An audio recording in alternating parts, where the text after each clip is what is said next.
Hey guys, tonight we begin with the medieval royals who ruled kingdoms by day and floated peacefully through alternative realities by night. So before you get comfortable, take a moment, like the video and subscribe, but only if you genuinely enjoy what I do here. And let me know in the comments where you're tuning in from and what time it is for you. It's always fascinating to see who's joining us from around the world. Now, dim the lights, maybe turn on a fan for that soft background hum, and let's ease into tonight's journey together. When you hear the name Queen Isabella of Castile, you probably imagine a stern, unstoppable force of political will, the woman who unified Spain, funded a confused Italian sailor who thought he reached Asia, and glared Europe into submission. But beneath the iron rule and religious intensity, Isabella kept another kingdom under control. Her personal pharmacy, which would make a 21st century wellness influencer pass out from shock. Being queen was stressful. You had crusades to coordinate, nobles to threaten, treaties to sign, and at least 5 people per day trying to overthrow you before lunchtime. So Isabella did what any overwhelmed ruler in the 15th century would do. She opened her herbal cabinet, a cabinet filled with medieval medicine that worked suspiciously well and probably violated modern narcotic laws in 17 different countries. Take insomnia, for example. Today, you'd drink chamomile tea. Isabella. She got served opium tea, not a gentle bedtime blend, but a sleeping draught so powerful it could put a warhorse into a coma. Feeling stressed before a diplomatic meeting? Isabella's doctors reached for cannabis-infused balms, because apparently international relations were best handled while your shoulders melted into the throne. But the real star of her medical lineup was mandrake root. Medieval people believed mandrake screamed when pulled from the earth, excellent sign, could cure any ailment, less excellent, and could sedate even the most anxious monarch. Isabella drank mandrake preparations the way modern people drink lattes, regularly, confidently, and with only mild fear of hallucinating an angel in the corner of the room. And then there was henbane. Henbane was supposed to relax the mind. In reality, it relaxed you so hard that your mind briefly packed its bags and left. Yet physicians insisted it clarified judgment. Sure, nothing sharpens political decision-making quite like a mild medieval out-of-body experience. There is something wonderfully human about imagining Isabella, the queen who reshaped the world map, sitting in her chambers after a long day, holding her cup of medicinal opium, thinking, maybe I can run an empire and ascend to heaven simultaneously. And the best part, all of it was considered completely normal. No one whispered, "Your Majesty, perhaps this is too strong." No. They said, "This will balance your humours," which was medieval medical slang for, "We have no idea what we're doing, but this stuff knocks people out beautifully." So yes, Isabella conquered kingdoms, launched voyages, reshaped continents, all while occasionally drifting several inches above her throne on the strongest herbal cocktails medieval science could legally mix. If medieval Europe ever hosted a most likely to drink something he shouldn't competition, King Charles the Bad of Navarre would have won by several miles, and probably accepted the trophy while high on something brewed by his court alchemists. Charles didn't get the nickname the Bad for being evil. He got it because he made decisions that ranged from dangerously impulsive to, "Sir, please step away from the potion." His political plans were chaotic, his alliances unpredictable, and his personal wellness routine a medieval chemistry experiment gone horribly or hilariously wrong. Where other kings relied on faith, discipline, or competent advisors, Charles trusted alchemy, the medieval version of science, but with much stronger personality issues. His personal alchemists specialized in potions that promised everything: heightened intellect, improved mood, spiritual clarity, political courage, and, on one memorable occasion, immortality. These mixtures contained delightful ingredients like opium, hashish, hallucinogenic plants, exotic resins that had travelled farther than most peasants ever would, and powders that no one had business inhaling unless they had a death wish or a crown. Charles did not sip these potions cautiously. No. He consumed them with the enthusiasm of a college student discovering energy drinks for the first time. The results were impressive and occasionally catastrophic. One potion reportedly made him so euphoric he tried to negotiate peace with a tapestry. Another gave him visions that he insisted were divine messages from the heavens. His advisors nodded politely, wrote down his ramblings, and tried not to panic when the king began describing conversations with imaginary diplomats. His court physicians, bless their optimistic hearts, insisted that these herbal concoctions would balance the humours. Instead, they unbalanced everything: his emotions, his sleep, his decision-making, and arguably his entire kingdom. And yet, Charles kept drinking them, because to him, these brews were not recreational. They were strategic tools. If a potion made him fearless, he'd wage war.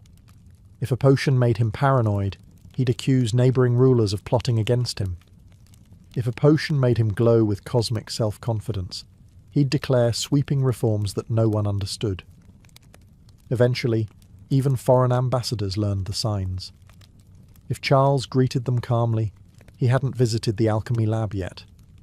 If he greeted them while sweating, trembling, or quoting prophecy, they knew negotiations were about to get very unpredictable. So yes, Charles the Bad was not just a king. He was medieval Europe's most committed potion taster. And in a world without warning labels, he explored the limits of alchemical medicine with heroic, or reckless, enthusiasm. Frederick II, Holy Roman Emperor, King of Sicily, crusader, philosopher, falcon enthusiast, multilingual genius, basically the medieval version of a walking Wikipedia page, also had a lesser-known hobby. Sampling any herbal or chemical substance his scholars claimed would expand the intellect, which, in medieval science, meant absolutely anything. Frederick surrounded himself with scholars from across Europe and the Islamic world, men who studied astronomy, mathematics, medicine, and most importantly, experimental narcotics. These physicians carried jars full of powders, tinctures, scented oils, resins, and dried plants that looked suspiciously like the ingredients list for an ancient rave. But Frederick was curious, dangerously curious. Where other kings asked, "Is this safe?" Frederick asked, "What will happen if I take two?" His scholarly advisors, who should have known better, encouraged this curiosity. In their defense, they sincerely believed these mixtures opened the mind to higher understanding. In practice, they opened the mind to conversations with falcons, hallucinations of angels wearing questionable fashion choices, and entire nights spent debating philosophy with people who had definitely left the room. Frederick's favourite substances were aromatic resins and herbal vapours used by Arab physicians during surgery and meditation. These fumes induced calm, clarity, and, if inhaled long enough, the sensation that the imperial ceiling had started breathing. Frederick would sit in these fragrant, haze-filled chambers, pondering law, science, religion, and why exactly his hands looked so interesting. It's no wonder the Pope once called him the Antichrist. He probably smelled the incense cloud drifting from Frederick's tent and thought, "That man is seeing God in ways we did not authorize." Frederick also experimented with hashish preparations, brought by scholars who insisted it improved concentration. And to be fair, it did, at least until Frederick's concentration drifted into contemplating metaphysics so intensely that he forgot an entire council meeting while sitting in the same room. And the best part? Frederick conducted experiments on his own reaction to every substance. He documented effects, sensations, mood shifts, even philosophical insights. It was medieval journaling. Except every entry probably began with, "Today I have discovered that time is fake." His court learned to adapt. If Frederick floated into a room, smiling with cosmic serenity, they knew not to bring up taxes. If he stormed in quoting Aristotle, they knew he'd tried a stimulant. If he wandered in slowly petting a falcon while muttering about the nature of existence, well, that was just a regular Wednesday. Frederick was brilliant, eccentric, unpredictable, and occasionally very, very high. If medieval courts had Yelp reviews, the Byzantine palace would have 5 stars for ambience, lighting, and absolutely overwhelming incense usage. And no one embraced this aromatic lifestyle more enthusiastically than Empress Theodora, a woman who ruled an empire, survived palace intrigue, and inhaled enough perfumed fumes to accidentally astral project during morning prayer. In Byzantium, incense wasn't a small accessory. It was a cultural obsession, practically its own branch of government. Palaces, churches, corridors, throne rooms, everywhere you walked, clouds of scented smoke swirled like the empire's version of mood lighting. Theodora loved these rituals. They were elegant, sacred, and occasionally strong enough to make you forget your own name. The fumes themselves, not your gentle lavender spa oil. We're talking blue lotus resin, a known psychoactive. Opium gum, used to enhance contemplation. Cannabis oils, infused into burners as part of purification rites. And even incense from Persia and Egypt, so potent priests needed to open windows or risk floating out of their bodies mid-liturgy. Now, Theodora didn't inhale all this intentionally to get high. She inhaled it because it was everywhere. It was the palace equivalent of breathing. But when your palace air quality can be described as scented soup, effects are guaranteed. Picture Theodora sitting on her throne, receiving ambassadors from foreign lands. They enter the hall, eyes watering, noses overwhelmed, trying not to cough while a fog of psychoactive aromatics fills the air like a mystical smoke machine. Meanwhile, Theodora, accustomed to this every day, sits perfectly serene on the throne, exuding an aura of divine enlightenment. The ambassadors probably thought Byzantine emperors literally levitated. Her advisors often reported that Theodora entered states of heightened spiritual perception. Translation: the incense was working overtime, and court ceremonies were even stronger. Some rituals burned so many psychoactive resins that choir boys got dizzy, and monks saw halos around everything, including the furniture. Theodora participated with regal composure, occasionally receiving visions or prophetic insight. Whether these insights came from God, genius, or the vapors is still an open scholarly debate. In private, her bathhouse rituals involved herbal steam infused with narcotic flowers that relaxed the muscles, eased stress, and probably made the palace walls breathe slightly if you stared too long. So yes, Theodora ruled an empire with sharp political instincts and fierce intelligence. But she also spent years breathing an incense haze so thick it could double as medieval anesthesia. If anyone in medieval Europe deserved an award for most unexpected ways to get high, King Philip the Fair of France would absolutely receive it, and he'd accept it inside a cathedral, surrounded by priests waving incense burners the size of medieval kettles. Philip the Fair was famous for many things: bankrupting the Knights Templar, picking fights with the Pope, and being unreasonably attractive according to every chronicler who ever wrote about him. But what people forget is that Philip spent an astonishing amount of time in church. And these weren't mild, quiet church sessions. These were full medieval liturgical extravaganzas, where the incense wasn't just present, it was aggressively unavoidable. Medieval church incense was nothing like the gentle sandalwood you find in modern yoga studios. Oh no.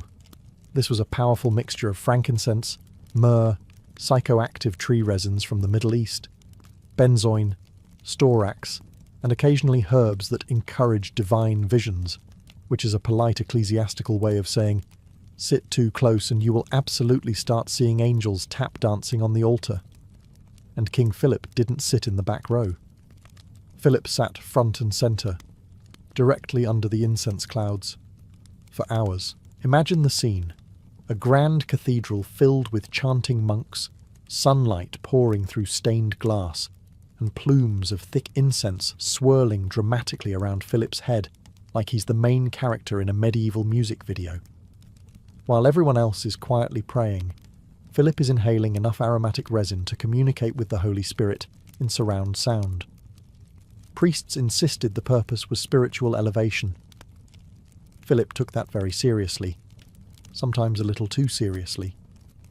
Chroniclers describe Philip as deeply contemplative during Mass, often entering states of intense focus, staring fixedly at a single point on the wall as if decoding heaven's Wi-Fi password. Some diplomats claimed he occasionally emerged from ceremonies glowing with inspiration. Others said he emerged glazed over and smiling mysteriously, which is historian speak for medieval incense hit him like a truck, and he attended Mass constantly, not once a week, but daily, sometimes multiple times a day. Which means Philip spent a significant portion of his royal life in a haze of sacred fumes, potent enough to tranquilize a camel. Did he enjoy it? Absolutely. Did it influence his judgment? Let's just say outlawing the Templars and arresting a pope were very bold moves, and perhaps not the kind one makes completely sober. So yes, Philip the Fair ruled France with strategic brilliance, political ruthlessness, and a respiratory system perpetually filled with holy smoke. Queen Eleanor of Aquitaine was many things: political mastermind, cultural icon, mother of kings, and the undisputed queen of making medieval men extremely nervous. But there's one part of Eleanor's life that rarely gets mentioned: her love of wine. And not just any wine. Medieval wine. Enhanced wine. Wine fortified with more herbs than a witch's pantry. See, medieval wine wasn't the delicate stuff you swirl gently while discussing philosophy. Medieval wine was basically grape juice with commitment issues. It was strong, unpredictable, and often improved with herbal additives designed to boost mood, stimulate creativity, or knock you out cold depending on the blend. And Eleanor? She lived in Aquitaine, the wine capital of medieval Europe, a land where everyone had opinions about vintages, barrels, and grapes, and where the court poets were only as good as their nearest bottle. Court records describe Eleanor hosting feasts where the wine flowed freely, and came mixed with delightful additions like wormwood, which made the mind wander into interesting and occasionally alarming places. Hyssop and rosemary, which lifted the spirits. Poppy syrup, which guaranteed you would sleep like a blessed corpse afterward. Cannabis seeds, steeped in wine to encourage poetic invention, a medieval phrase meaning you will absolutely write something dramatic tonight. It wasn't recreational, it was courtly culture. A sophisticated excuse, really. Imagine a court poet nervously performing for Eleanor. She sits with her golden hair braided into a crown, sipping a goblet of herb-infused Aquitanian wine that could knock the armour off a Templar, nodding slowly as she evaluates whether the poem is brilliant, or if she just can't feel her face anymore. And the troubadours loved it. They claimed Eleanor's wine unlocked inspiration, which is medieval code for we drank something and started rhyming uncontrollably. Entire poetic movements were born because someone poured too much wormwood into the barrel. But Eleanor wasn't using these concoctions for escapism. She used them for strategy. A relaxed court is easier to control. A creatively inspired court produces better propaganda. And a mildly intoxicated diplomat is far easier to win arguments against. Plus, let's be honest, if you'd married King Henry II, you'd probably need a drink too. Eleanor's enhanced wine wasn't a weakness. It was a political tool, a cultural signature, and occasionally a spiritual journey. And through it all, she remained one of the most powerful and sharp-minded rulers of the medieval age, even if her wine occasionally had the kick of a small dragon. King Louis IX, later known as Saint Louis, had a reputation for being pious, disciplined, noble, charitable, and occasionally so spiritually elevated that people wondered if he was communing with angels or simply over-scented with medieval medicinal herbs. Spoiler. Probably both. Louis took religion seriously. Very seriously. Pathologically seriously. If holiness were a competitive sport, Louis would have won by such a margin the Pope would have to start drug testing.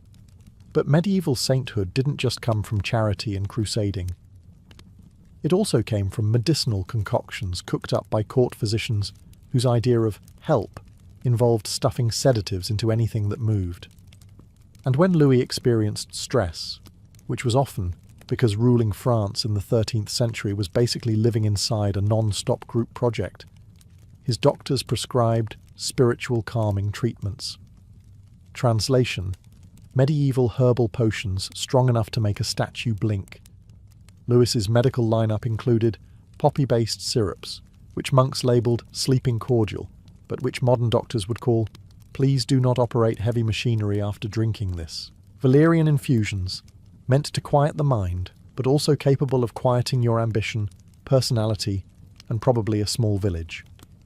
Henbane extracts, which opened the mind to spiritual truths, usually right before closing the mind to basic motor skills. Myrrh and resin vapours, burned during devotions, thick enough to make the chapel look like a medieval rock concert. The result? Lewis often slipped into contemplative trances, so deep his advisors sometimes had to wave their hands in front of his face to check whether he was having a divine revelation or just extremely relaxed.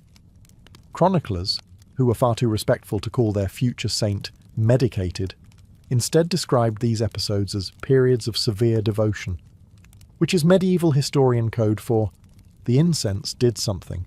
His intense prayer sessions frequently lasted hours. He knelt motionless, eyes half closed, basking in clouds of resin smoke, whispering prayers, visions, or possibly recipe ideas. Nobody could hear him clearly over the incense burners hissing like medieval humidifiers. Foreign diplomats who attended these ceremonies reported feelings of euphoria, lightness, and holy dizziness.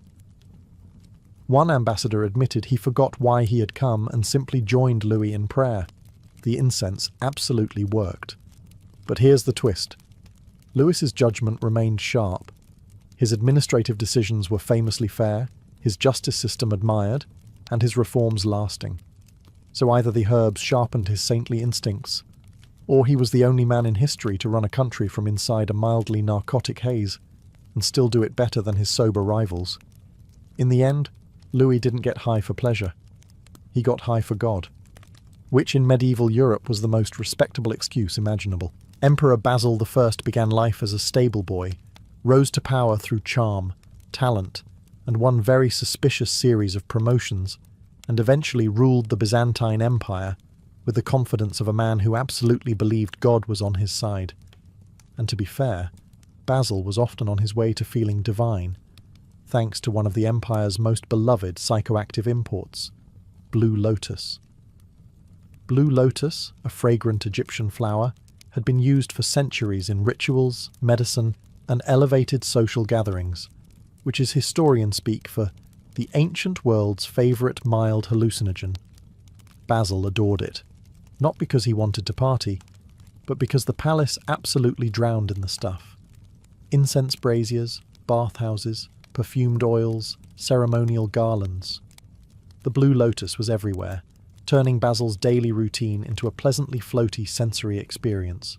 Imagine waking up as emperor. You step into your bath, blue lotus steam. You walk through the palace, blue lotus incense. You sit on your throne, attendants waving fans dipped in blue lotus oil. By lunchtime, Basil wasn't just emperor. He was gently levitating emotionally, spiritually, and probably politically. Chroniclers say Basil had a serene composure and a calm authority. Of course he did. It's easy to stay calm when the air around you smells like an ancient spa and your brain is receiving soft floral whispers of shh, don't worry about the taxes. Foreign ambassadors who visited Basil's court frequently noted the ethereal atmosphere, a polite way of saying the throne room resembled a perfumed fog machine set to maximum. Some envoys left meetings so relaxed they forgot to deliver half their diplomatic messages. One Venetian diplomat wrote that audiences with Basil felt like meeting a god in a cloud of perfume. Translation: the fumes hit him harder than expected. Did Basil intentionally seek out these effects? Hard to say.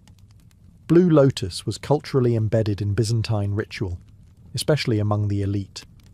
In bathhouses, the heated air infused with lotus oil created a dreamy haze, perfect for discussing politics, philosophy, or which general needed to be fired next.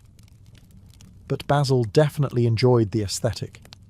He commissioned perfumes, reordered ceremonial incense blends, and reportedly preferred lotus-scented halls over normal air. Because why breathe boring oxygen when you can breathe something with personality? And the best part? Basil governed surprisingly well. He reorganized finances, strengthened the army, and founded a dynasty, all while living inside a fragrant, mildly psychoactive botanical cloud. So yes, Basil I wasn't just the founder of the Macedonian dynasty. He was Byzantium's most elegantly relaxed emperor. King Richard the Lionheart is remembered as a crusading hero, a military genius, a man whose preferred communication style was loud sword noises, and someone who spent approximately 3 days of his entire reign actually in England. What people forget is that Richard's life was a non-stop conveyor belt of injuries, and medieval medicine handled those injuries with the delicacy of a brick through a window. Richard fought constantly. Siege warfare, skirmishes, duels, battles, tournaments. If violence were a loyalty program, Richard would have reached platinum status in a week. Naturally, he accumulated wounds like a medieval hobby. Arrows, swords, lances, friendly fire, unfriendly fire, you name it, he got hit by it. And because medieval medicine had not yet discovered anesthesia stronger than bite this stick, Richard's doctors relied heavily on opium-based treatments. And when I say based, I mean almost entirely opium. After battles, Richard's medical tent resembled a medieval spa run by someone who had heard about modern pharmacology only through vague rumours. Physicians prepared syrups, poultices, salves, and drinks with so much opium that Richard probably achieved spiritual enlightenment several times without meaning to. Imagine the scene. Richard lies on a table, bleeding, annoyed, and refusing to stop giving tactical orders. A physician approaches with a cup. "Drink this, sire.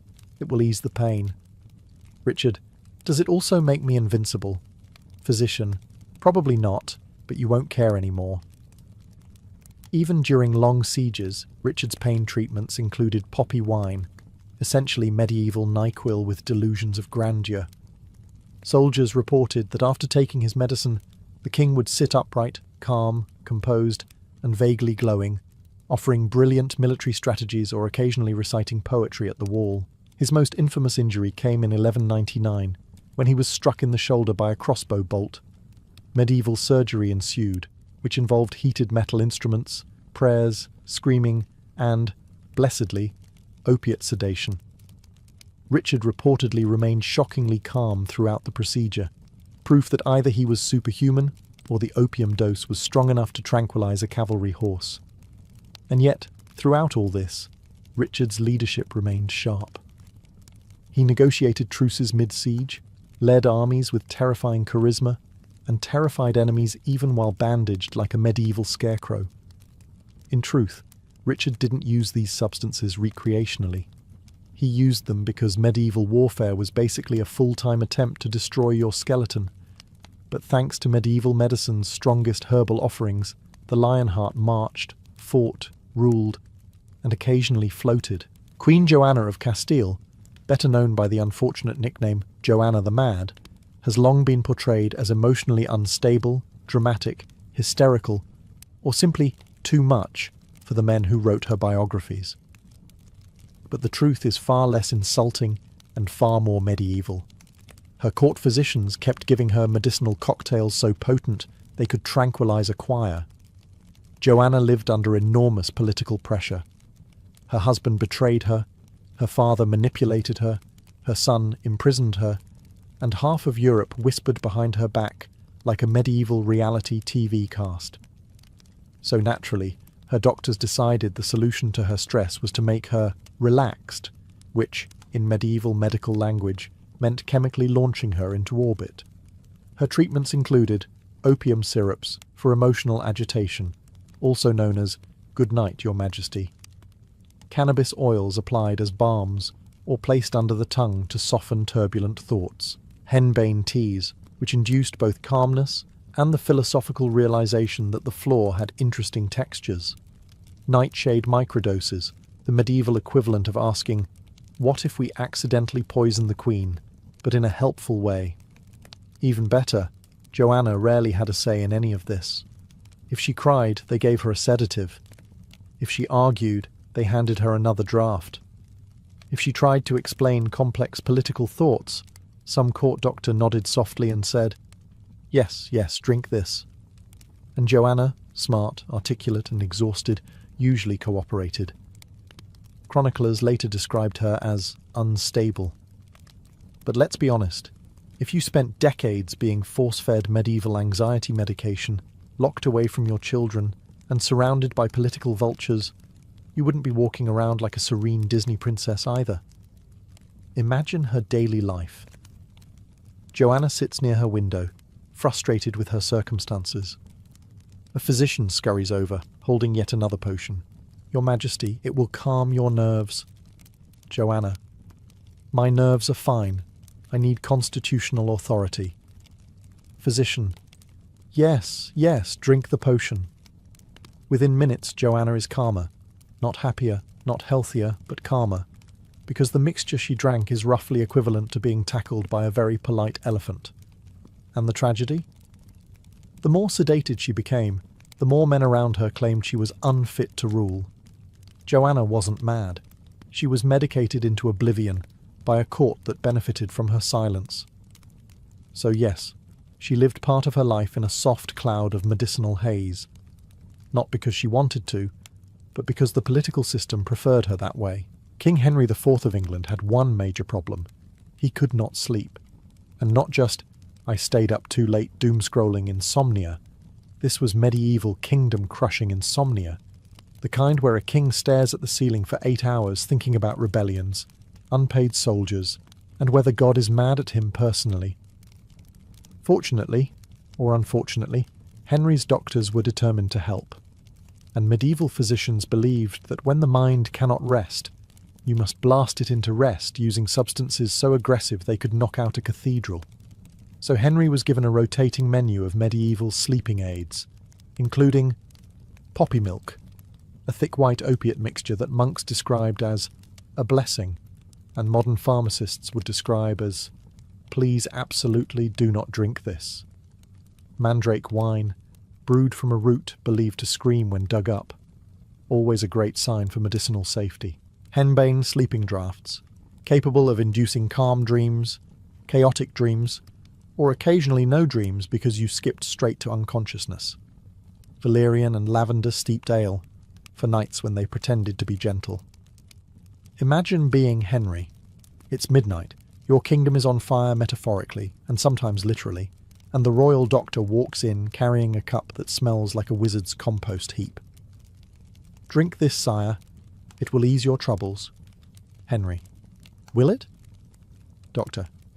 I have no idea, but you will definitely stop complaining. And the potions worked, sometimes too well.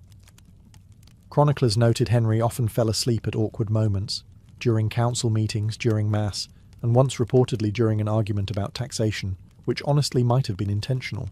But these weren't peaceful, serene naps. Medieval sedatives hit like a trebuchet. Henry would go from wide awake to horizontal in seconds, only to wake up groggy, confused, and vaguely glowing from the herbal residue. His sleep problems only worsened with age. Stress, illness, and politics turned Henry into a man who practically lived on medicated potions. Each new rebellion meant a new dose. Each new political disaster meant a stronger mixture.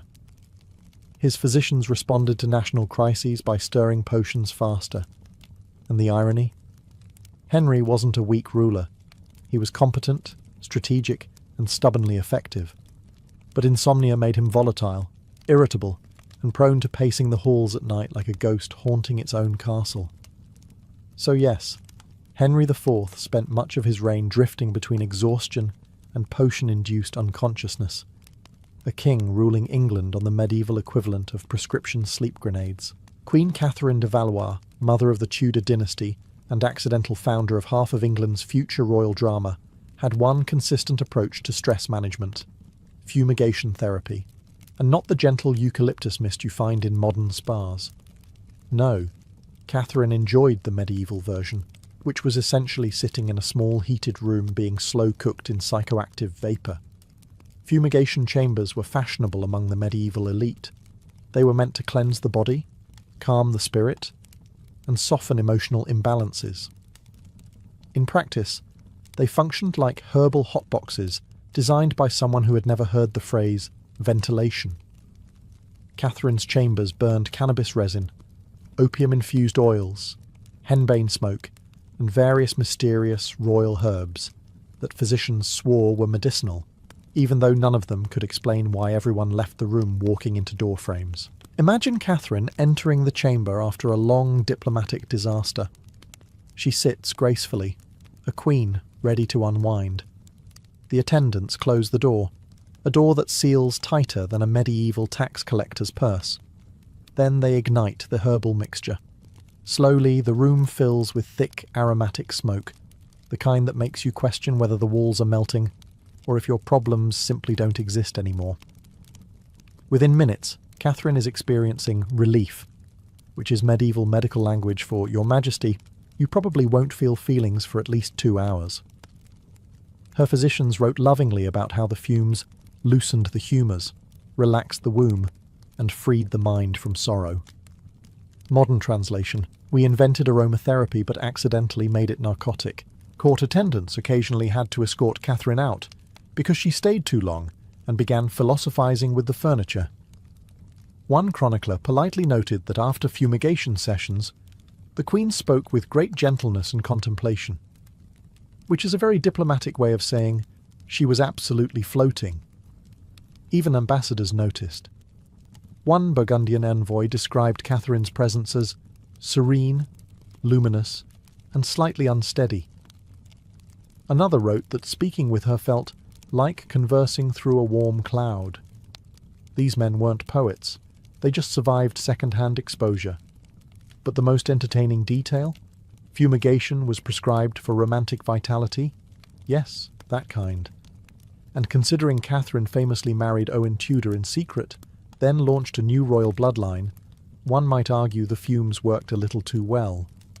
So, while Catherine de Valois ruled with grace and left a dynasty behind, a good portion of her emotional stability came from sitting calmly in a room filled with enough herbal smoke to tranquilize the Archbishop of Canterbury. King Alfonso X of Castile, known to history as Alfonso the Wise, earned his nickname not because he behaved wisely, but because he surrounded himself with scholars, astrologers, translators, poets, magicians, and absolutely anyone who could teach him something, whether that something was astronomy, or how to brew a trance-inducing herbal tea in the palace basement. Alfonso believed that knowledge came from 3 places: books, the heavens, and drinking whatever his court philosophers handed him. And since medieval scholars were fond of experimenting with consciousness, altering herbs for research, Alfonso became the lucky royal volunteer for half of Iberia's intellectual science projects.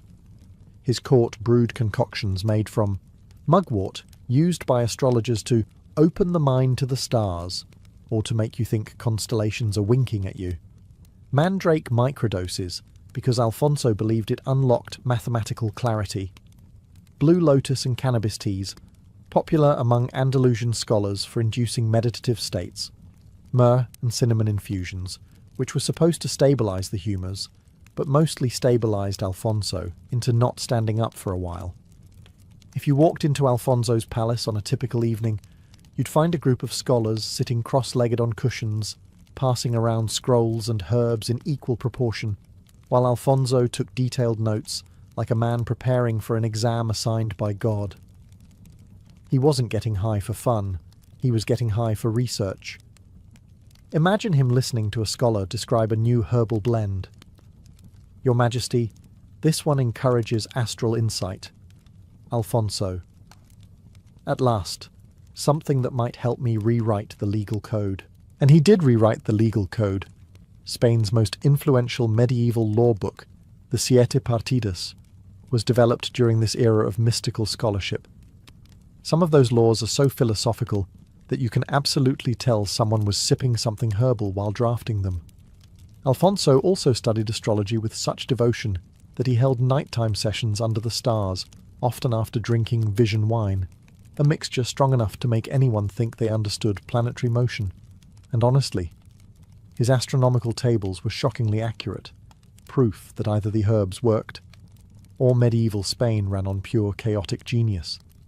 Foreign visitors described Alfonso as deeply contemplative, intensely focused, and occasionally lost in thought for long intervals.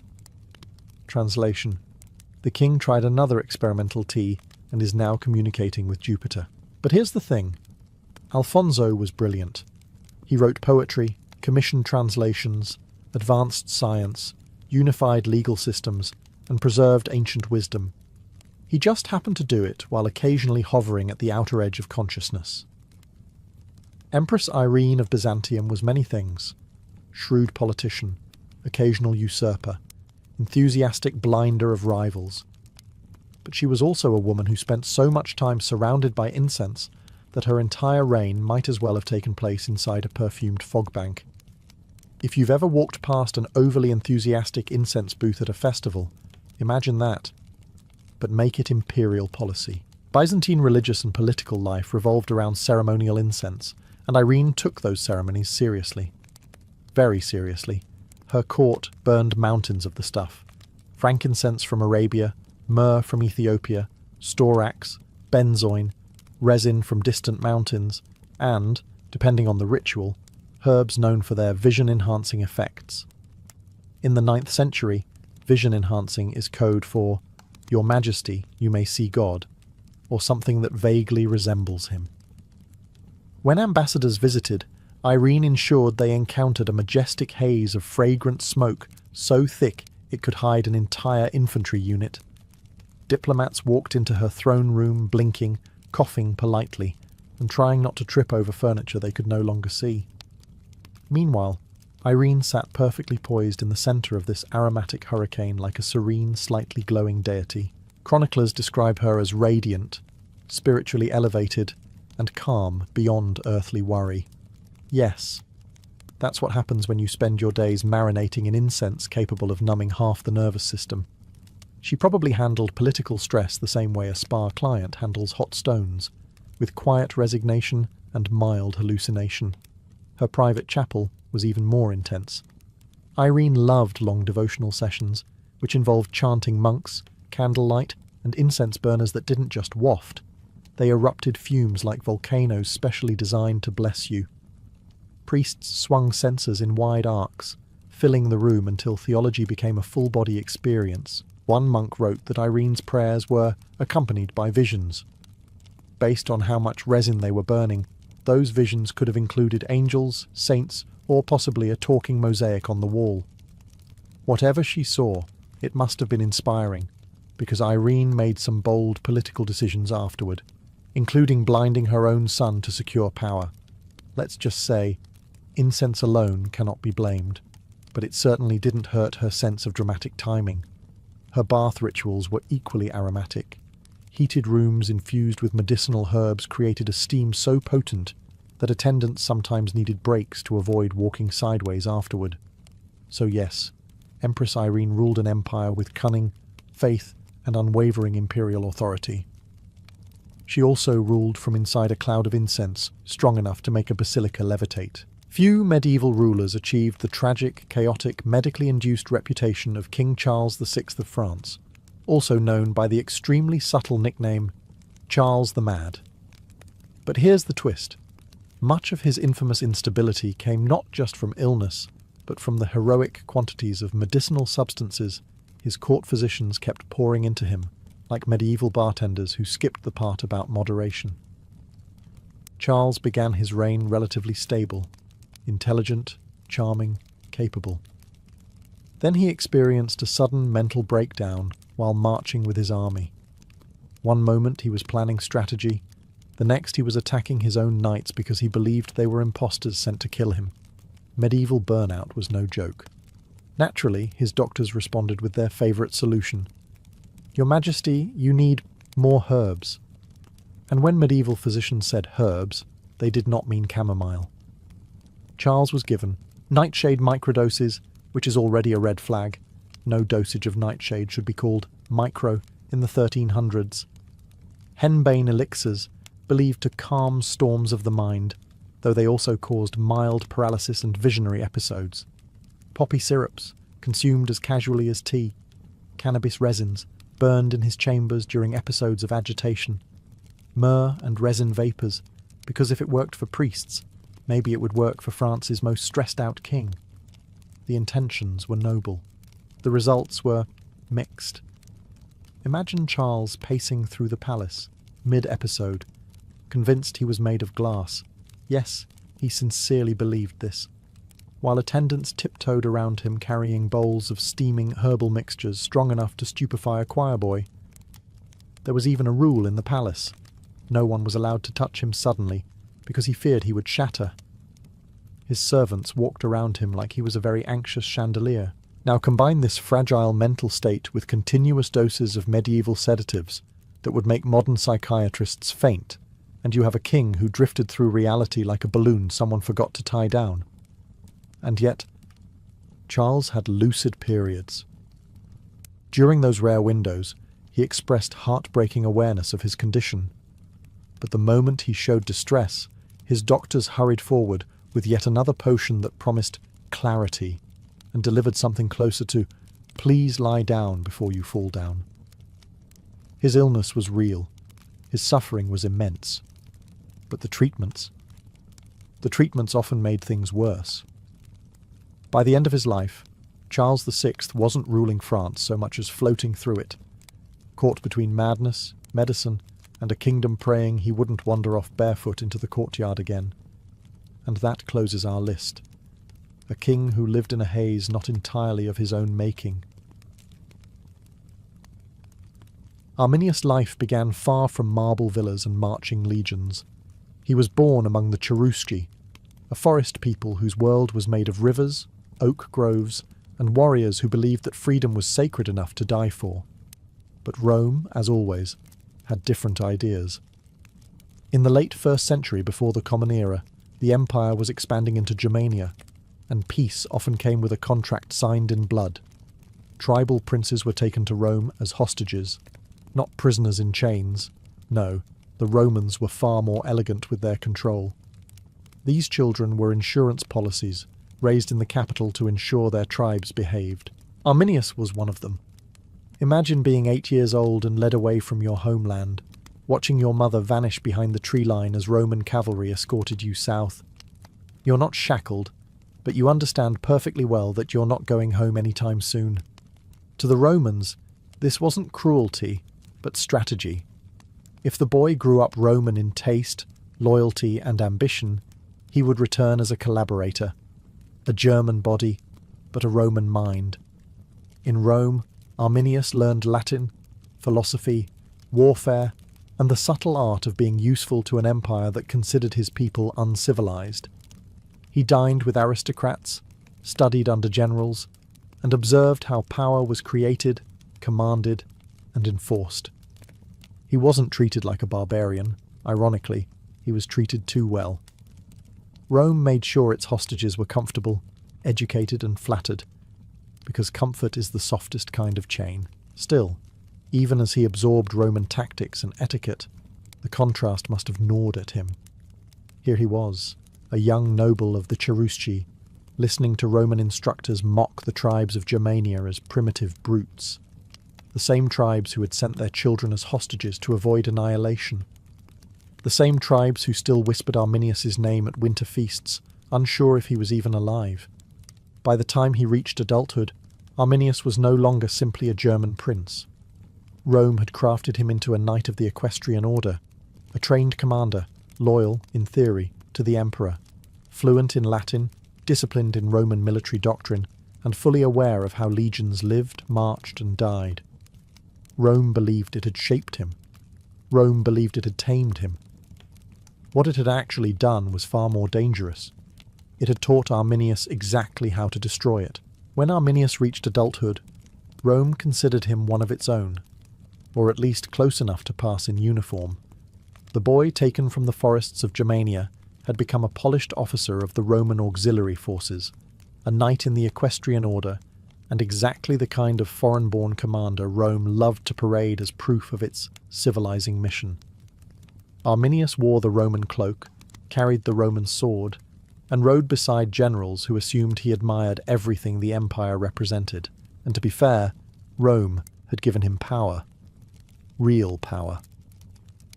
As a commander of auxiliary cavalry, Arminius fought in campaigns along the Danube, putting down rebellions and testing his skill against enemies who did not yet know his name. He learned how legions deployed across open fields, how Roman engineers fortified camps overnight, how officers relayed orders, and, perhaps most important, how overconfident Roman commanders became when facing people they considered inferior. Every victory Rome gained taught Arminius something. Every battle honed his instincts. He even earned citizenship and the coveted equestrian rank from Emperor Augustus himself, a badge of honor Romans would have killed for. From the outside, Arminius looked like the poster child for assimilation, a barbarian turned Roman, a success story of imperial ideology. He could sit in Roman banquets, quote Roman poets, and still command soldiers without anyone questioning his loyalty. But Rome had made one miscalculation. They thought Arminius had forgotten where he came from. During his service, he heard whispers from the northern frontier, news of Rome tightening its grip on Germania, tribes being humiliated by corrupt governors, and lands being carved into provinces before anyone asked the locals. Rome didn't see the tribes as allies. It saw them as unclaimed property. Taxation, forced disarmament, and puppet chiefdoms followed.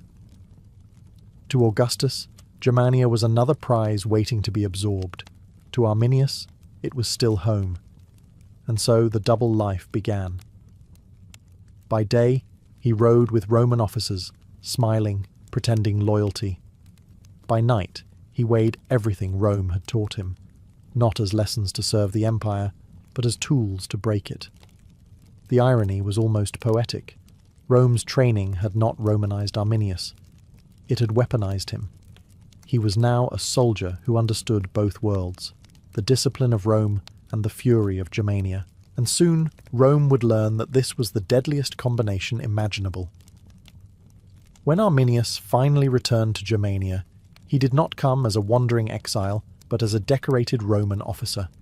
The kind of man governors welcomed with open arms, expecting loyalty and obedience.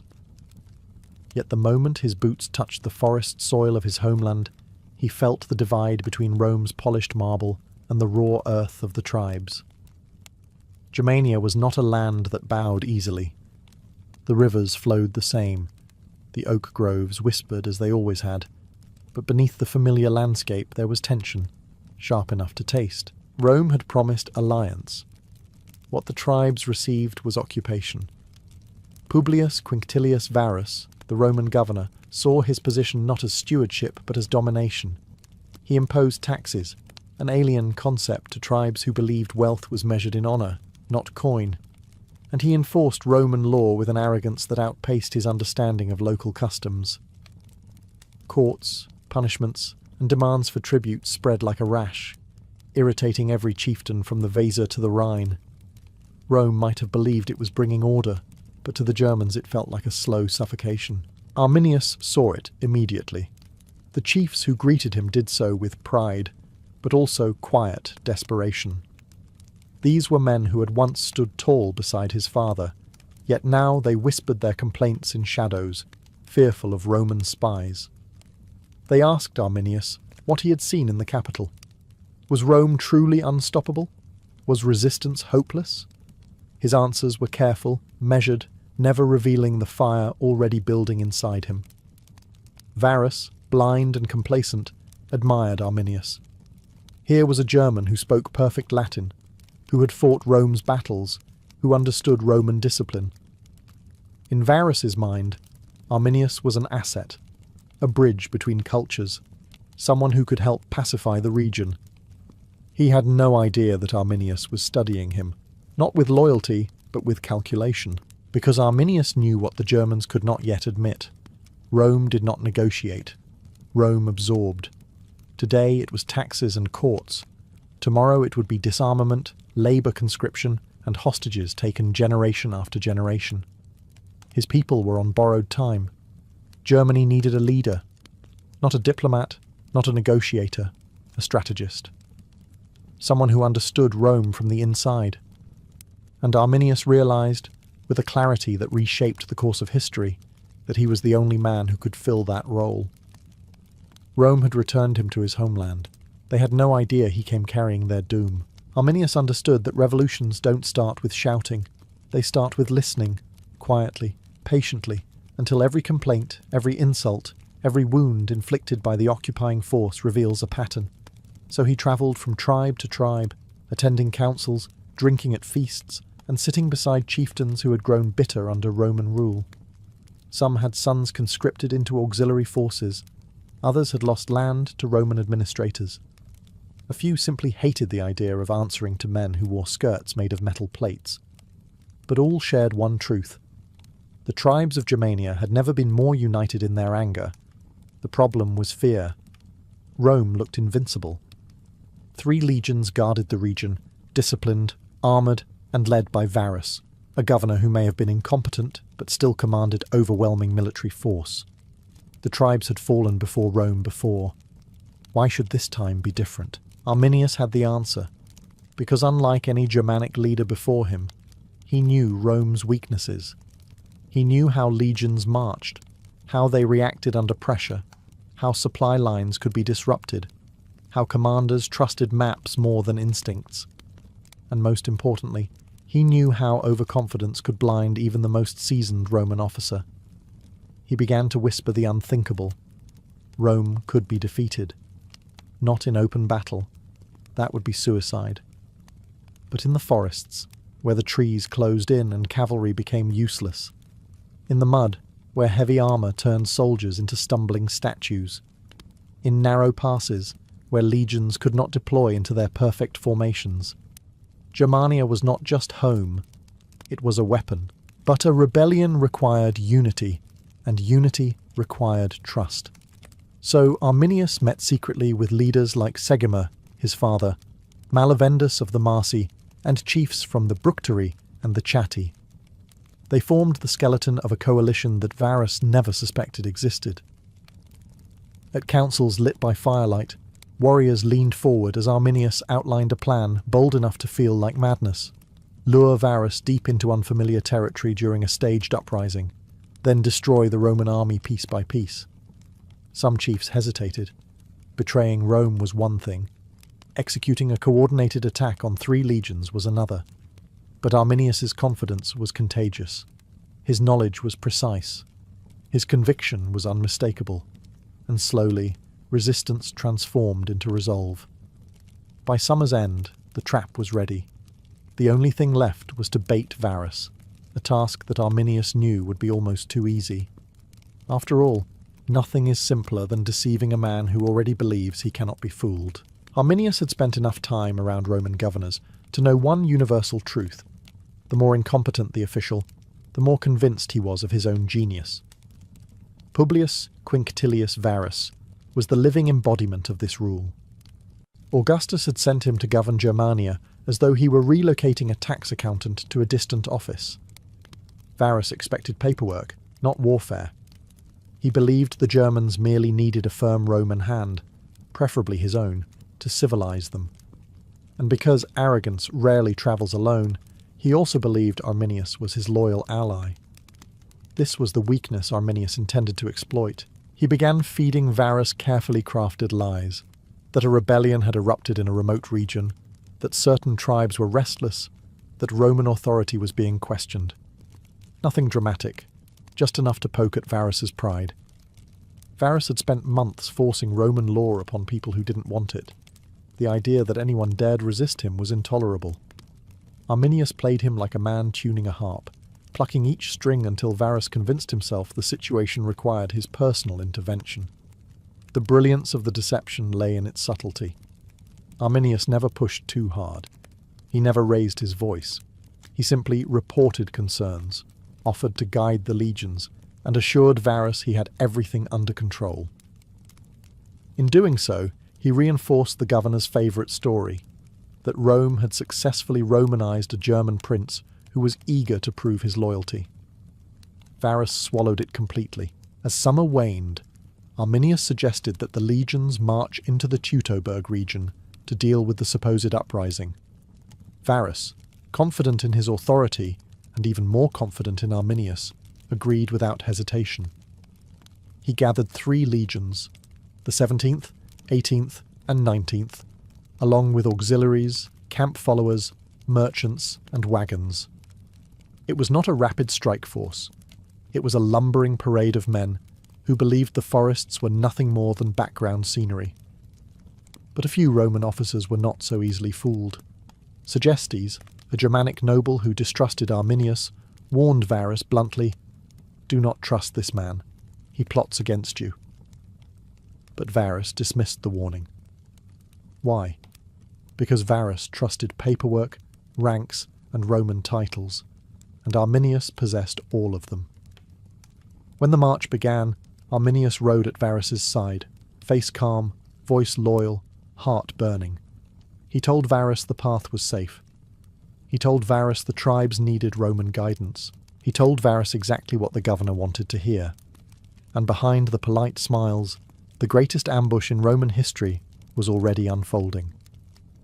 The march began under a sky that promised rain.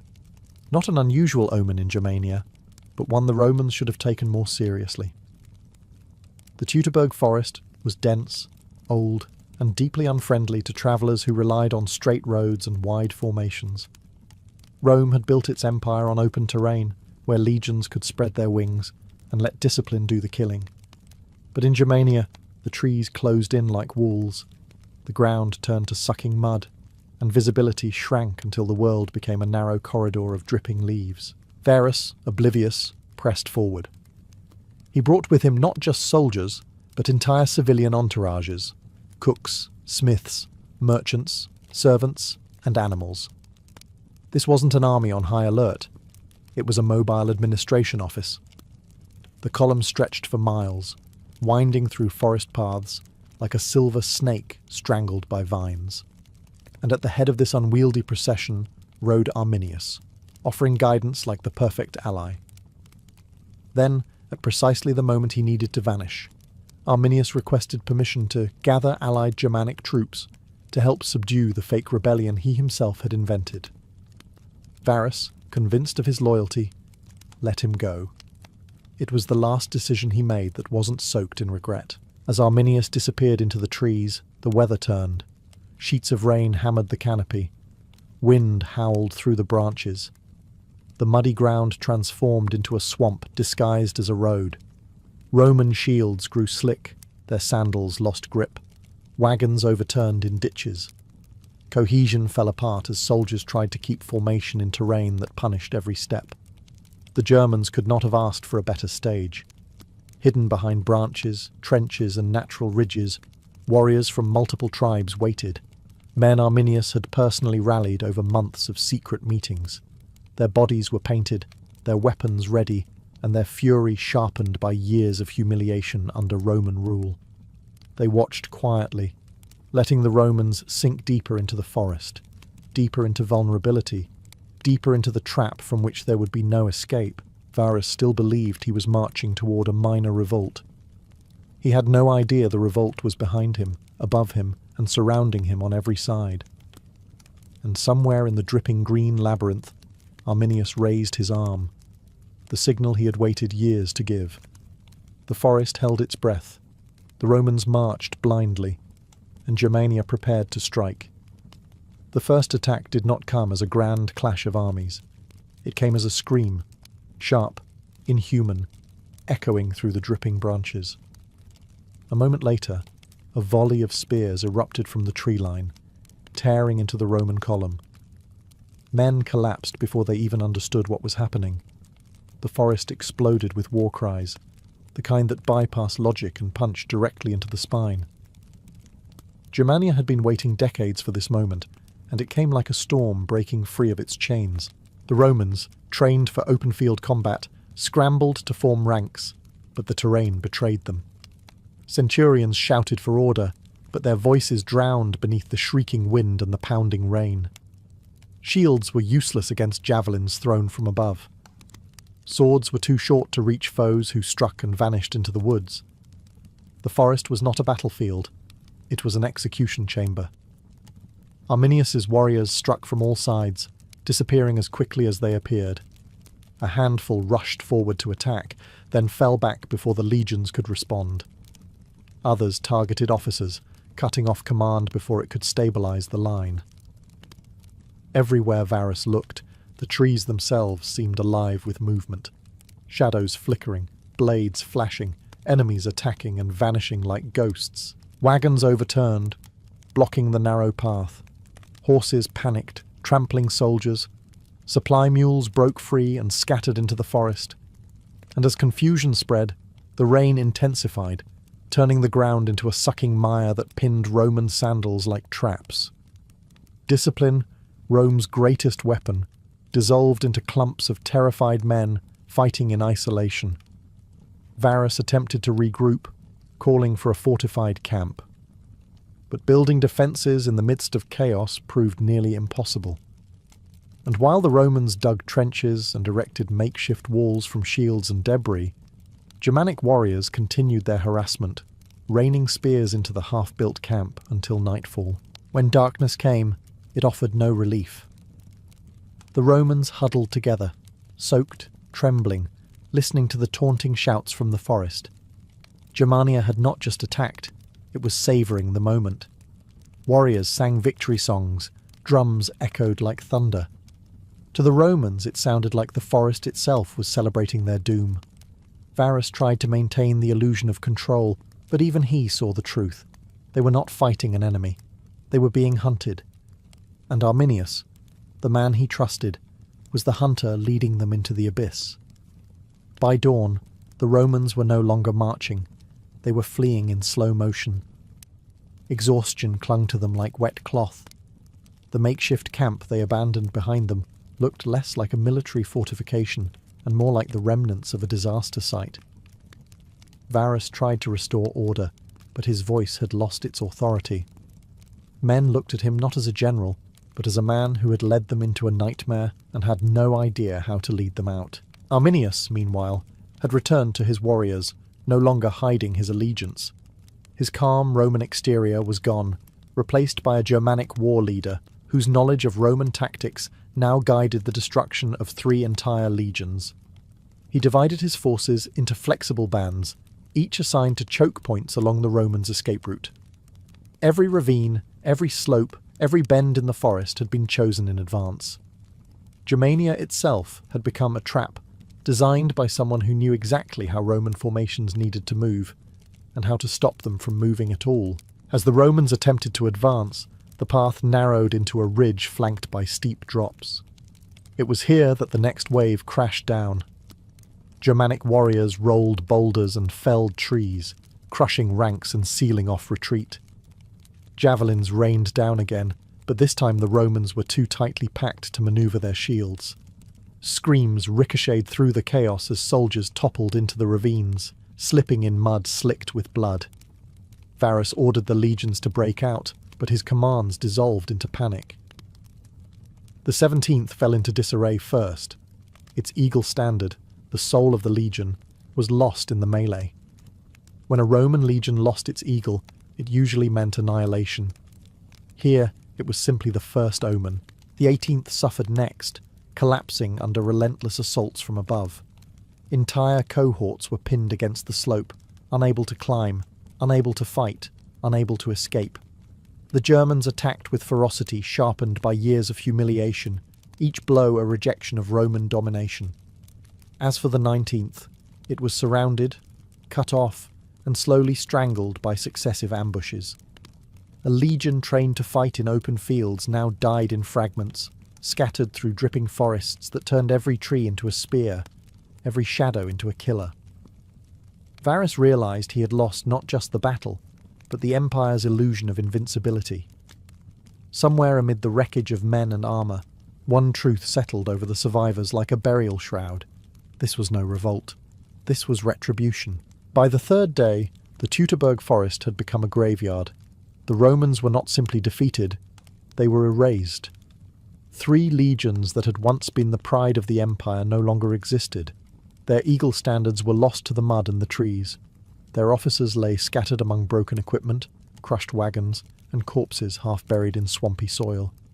And somewhere in the chaos, Varus, recognizing the magnitude of his failure, fell on his own sword, choosing death over the humiliation of capture. When word reached Rome, Emperor Augustus reportedly tore his robes, shouting, "Quinctilius Verus, give me back my legions." But there were no legions to give back. Arminius had not won a battle. He had torn a hole in Roman history that would never fully close. For the Germans, the victory was earth-shaking. Tribes that had once squabbled over pasture land suddenly stood united in triumph.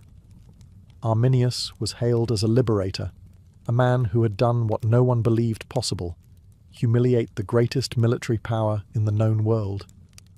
The forest where the ambush took place became sacred ground, proof that cunning and courage could triumph over imperial arrogance. And yet victory carried its own burdens. Arminius was no longer simply a military commander. He was a symbol, and symbols attract rivals. Some chieftains feared he aimed to make himself a king, the very thing Germans traditionally despised. His uncle Segestes, long hostile toward him, denounced him repeatedly to Rome and encouraged internal opposition. Political fractures began to reopen. Tribal leaders who had united against Varus now returned to their old grudges, their temporary alliance dissolving under the weight of personal ambition. Rome, though wounded, was not broken. Germanicus, famed general and adopted son of Emperor Tiberius, launched multiple campaigns to avenge the Teutoburg disaster. He defeated Arminius in several open battles, recovered some of the lost eagle standards, and proved that Rome still had teeth. But even Germanicus could not fully conquer Germania. The land was too wild, and the tribes too scattered. Arminius survived Rome's reprisals, but not his own people. His power frightened rival nobles, who saw in him the shadow of monarchy. In 21 CE they assassinated him, a liberator slain not by invaders, but by the very leaders he fought to free. Arminius died at 37, but his legacy endured. The man who stopped Rome and ensured Germania would never be a Roman province. When Qin Shi Huang finally unified the warring states in 221 BCE, he was not content with merely ending centuries of bloodshed.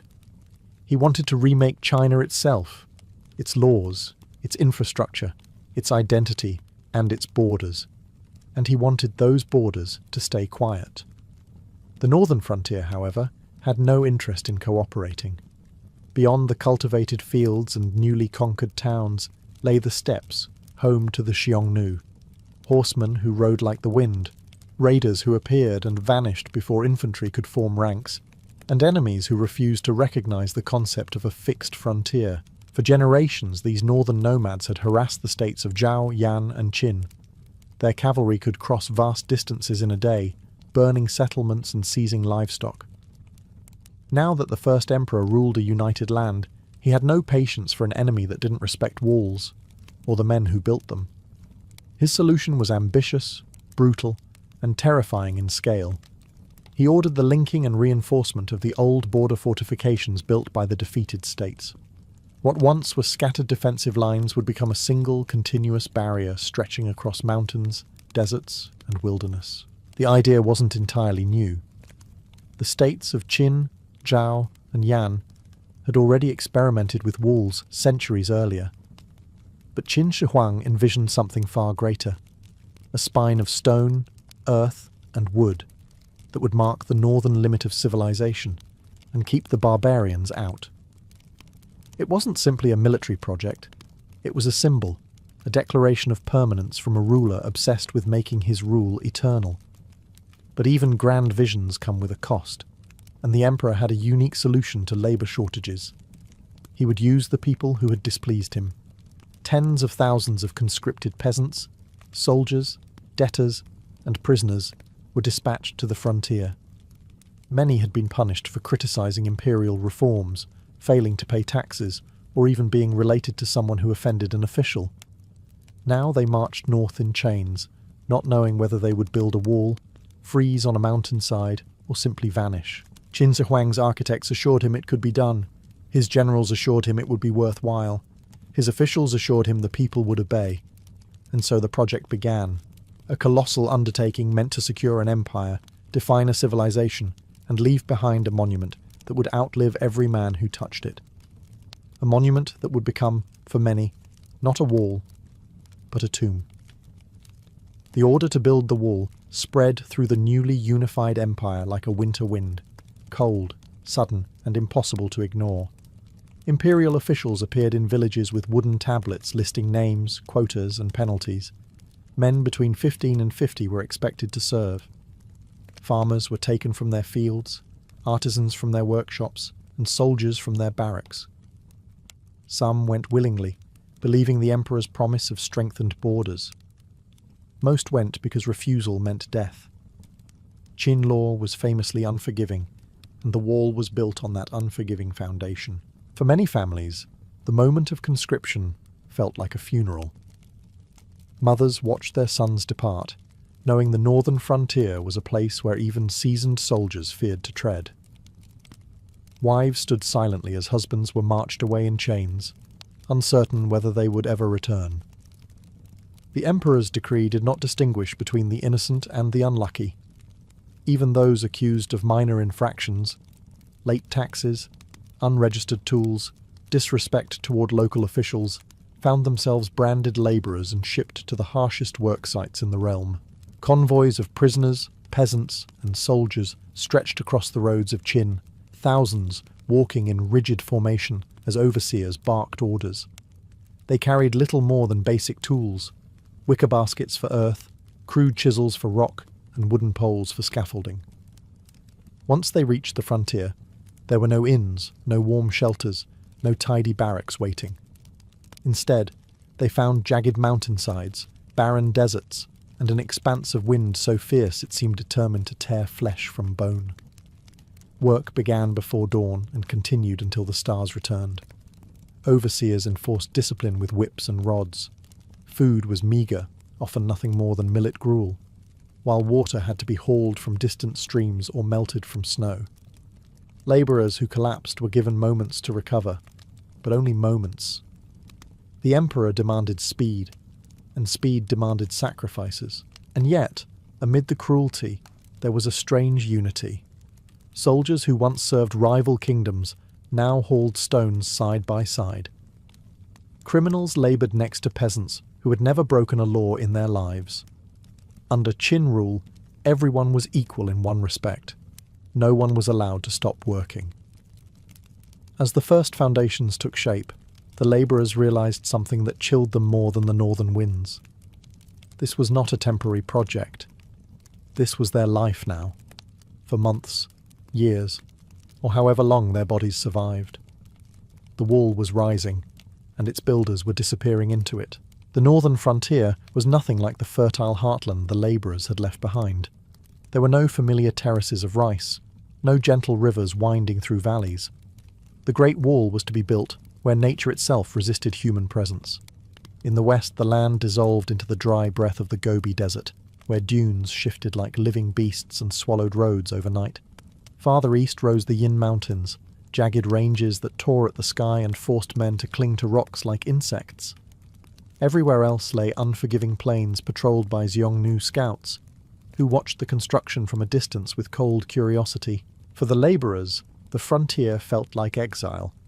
Winters arrived early, smothering the ground in snow that never fully thawed. Winds screamed across the landscape, bringing sand that scoured faces raw and ice that cracked wooden scaffolding. Some days, men worked wrapped in layers of woven grass just to keep their skin from freezing. Other days, they laboured shirtless under blistering summer heat, their sweat evaporating faster than it formed. Shelter was a luxury they rarely enjoyed. Camps were little more than fabric tents, weighed down with stones or caves carved hastily into cliffs. Fires were small and precious, fueled by the few shrubs or branches the land grudgingly offered. At night, the howl of wolves blended with the groans of exhausted men, a chorus of suffering that echoed across valleys. Those who died during the walk north were left beside the roadside. Those who died during construction were often buried beneath the nearest mound of earth, sometimes without ceremony, sometimes without even pausing the day's work. Yet, the danger wasn't only nature. The Xiongnu lurked like shadows on horseback, watching the progress of their enemy's new barrier. They launched sudden raids on supply convoys, cut down stragglers, and sometimes circled the work sites just close enough to taunt the workers with shouts and arrows. Work would halt only long enough for Qin soldiers to chase the attackers off, and then the overseers would force the exhausted labourers back into their lines. But the harshness of the frontier served the emperor's purpose. Here, no one could escape. Here men disappeared without a trace, their names fading into the wind. And here, in this crucible of ice, sand and stone, the first true segments of the Qin wall began to rise, a monument to power, built in a place where human endurance was stretched to its breaking point. The Qin Empire did not possess modern cranes, iron machines, or mathematical surveying tools for large-scale construction. What it had instead were human bodies, thousands upon thousands of them, and a ruler whose will was unyielding.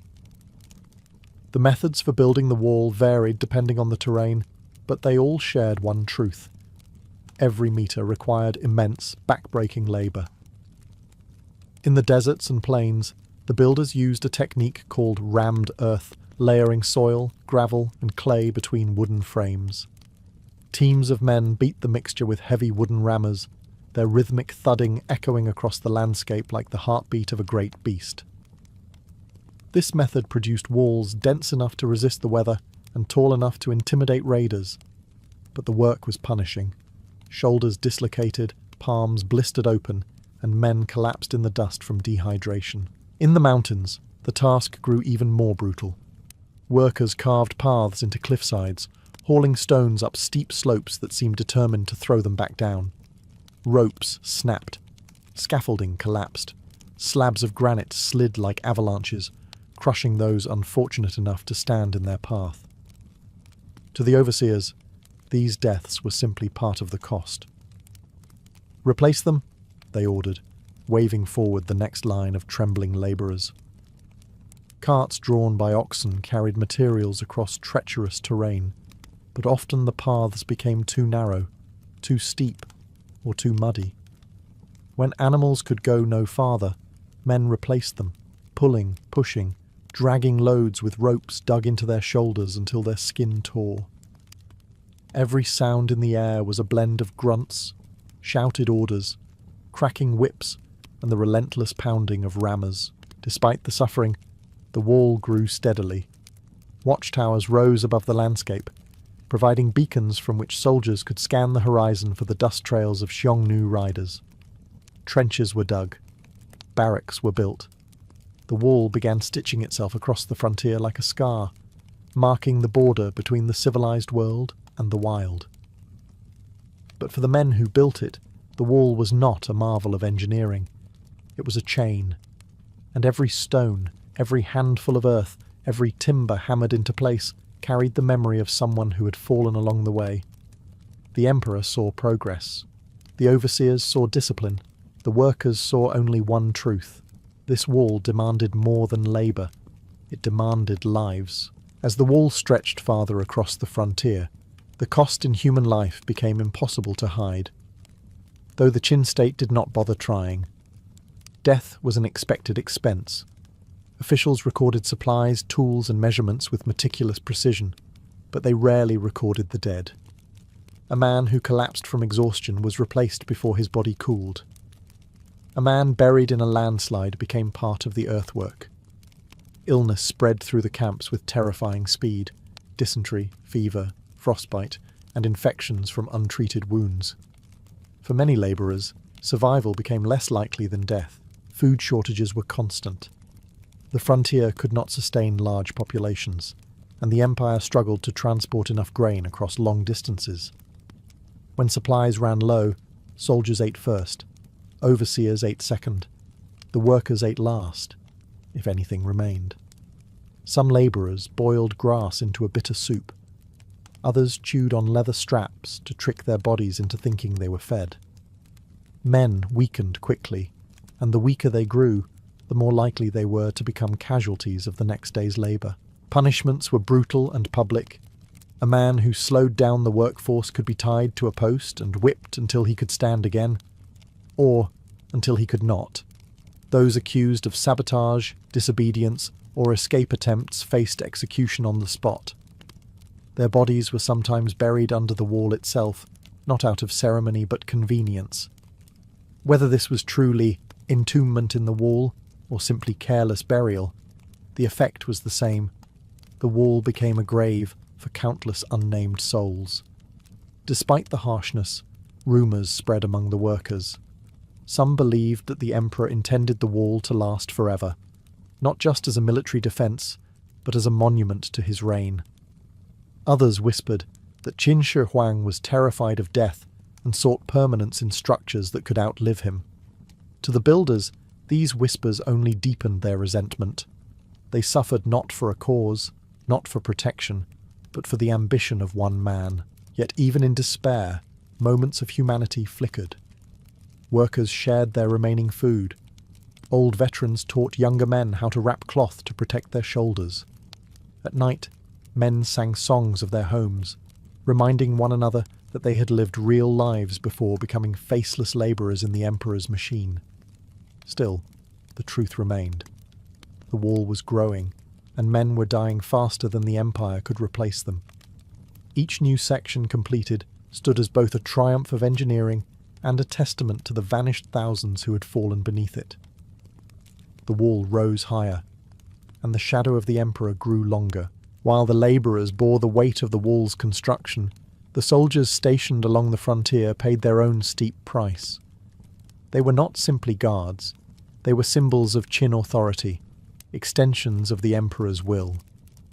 Yet even their rigid discipline could not mask the reality that this was one of the harshest postings in the empire. Many had once marched triumphantly in Qin's wars of unification. Now they found themselves stationed atop windswept ridges, staring into a horizon that promised only danger. Their duty was relentless. Every watchtower required round-the-clock surveillance, especially at night when the Xiongnu were most likely to strike. Soldiers huddled around small fires, gripping their spears, listening to the distant snorts of unseen horses. The northern winds gnawed at them just as mercilessly as they did the workers. Armour offered little warmth. Cloaks froze stiff. In winter, even drawing breath felt like inhaling knives. Though soldiers received better rations than labourers, shortages struck them too. Supplies struggled to cross mountains where snow blocked passes, and convoys risked ambush. When grain failed to arrive, soldiers went hungry alongside the men they guarded. And unlike the labourers, who could collapse without consequence, soldiers were expected to endure. Weakness in a guard post could doom an entire stretch of the frontier. Tensions grew between the two groups. Soldiers enforced order with strict authority, driving workers to continue even when exhaustion made their hands shake. Yet many soldiers quietly sympathised with the labourers, recognising the same fear in their eyes. Fear of a landscape that killed as ruthlessly as any enemy. Some secretly shared food or water, small gestures that risked severe punishment if discovered. And then there were the battles. While the wall was under construction, Xiongnu raiders launched sudden attacks to disrupt progress. They targeted isolated camps, supply caravans, and partly completed fortifications. Soldiers sprinted across ridges to repel these assaults, often fighting outnumbered, their feet slipping on loose earth or icy stone. Many fell from cliffs or were struck down before reinforcements could arrive. When the fighting ended, the soldiers returned to their posts, knowing that their victories were temporary and their losses permanent. The wall may have been built for defence, but during its construction it felt more like a provocation, a reminder to the Xiongnu that Qin intended to claim the frontier. And the soldiers stationed there understood a painful truth. They were defending a project that was still incomplete, still vulnerable, and still costing lives every single day. Even the army, the pride of Qin, could feel the emperor's ambition pressing down like a weight they too might never be able to escape. As months turned into years, the construction of the Qin wall became a rhythm that consumed the frontier. Every day began the same way. A whistle from an overseer, the clatter of tools being lifted, and thousands of feet trudging to the next unfinished stretch. Progress wasn't measured in miles, but in misery. How many men survived the day? How many collapses could be repaired? How many new sections could be forced into existence before darkness returned? The wall did not grow in a straight, elegant line. It twisted along ridges, followed the contours of mountains, and dipped into valleys where the earth was soft enough to mould. Different regions produced different styles: packed earth in the west, stone layers in the northern mountains, timber fortifications in forested areas. This patchwork reflected the frantic pace of Qin expansion. Build whatever you can, as long as it stands tall and stands now. For the labourers, the wall's progression felt surreal. One morning they would wake to an empty ridge, barren except for scattered rocks. By nightfall, that same ridge would be crowned with a rampart, crude but imposing, the product of thousands of hands breaking, hauling, pounding, and shaping the landscape. Workers often stared at the newly raised segments with a numb mixture of awe and despair. They were building a monument larger than themselves, yet they had no claim to it. Their names would never be recorded. Their families would never know where they died. Still, the work never stopped. In rainy seasons, mud turned to glue, sucking off shoes and trapping carts until teams of men dragged them free. In dry seasons, dust storms swallowed entire work sites, forcing labourers to cover their faces with scraps of cloth, while continuing to hammer earth into place by feel alone. Thunderstorms shattered scaffolds. Earthquakes collapsed portions that had taken months to construct. Each disaster meant repeating the same grueling tasks with even fewer survivors remaining. The Empire kept sending more men, fresh criminals, newly conscripted peasants, political offenders. Some arrived defiant, others terrified, but all eventually succumbed to the same exhaustion. They were absorbed into the machine, into the slow and relentless march of expansion. A man had no past on the frontier. He had only the wall in front of him and the overseer behind. As the wall stretched farther, labourers whispered a bitter phrase: "The wall grows, the empire grows, but we grow fewer." Yet the project persisted, driven by a single truth. Qin Shi Huang demanded a barrier that would reshape the world, and the world, unwillingly, was being reshaped stone by stone, life by life. As the wall crept across the frontier like a giant scar, its purpose expanded far beyond defence. Qin Shi Huang did not merely want to keep invaders out, he wanted to keep his empire in. The wall became a visible reminder of his authority, stretching farther than any messenger could travel in a day, a physical declaration that the emperor's reach extended into the most remote and desolate corners of the world. It was as if he carved his name into the landscape itself, demanding that all who looked upon it remember who commanded heaven and earth. For many in the empire, the wall became a symbol of dread rather than pride. Stories circulated about men who were dragged from their homes simply for criticizing imperial reforms, sentenced to labor on the frontier until their bones gave out. Families whispered warnings to their children: "Obey the law, or the wall will take you." The very mention of the northern worksites could silence a crowd. It was widely believed that those who vanished into the construction camps were rarely seen again, and the truth was not far from the rumours. Officials, too, used the wall as political leverage. A rival bureaucrat could be accidentally assigned to oversee a remote section, a subtle death sentence disguised as promotion.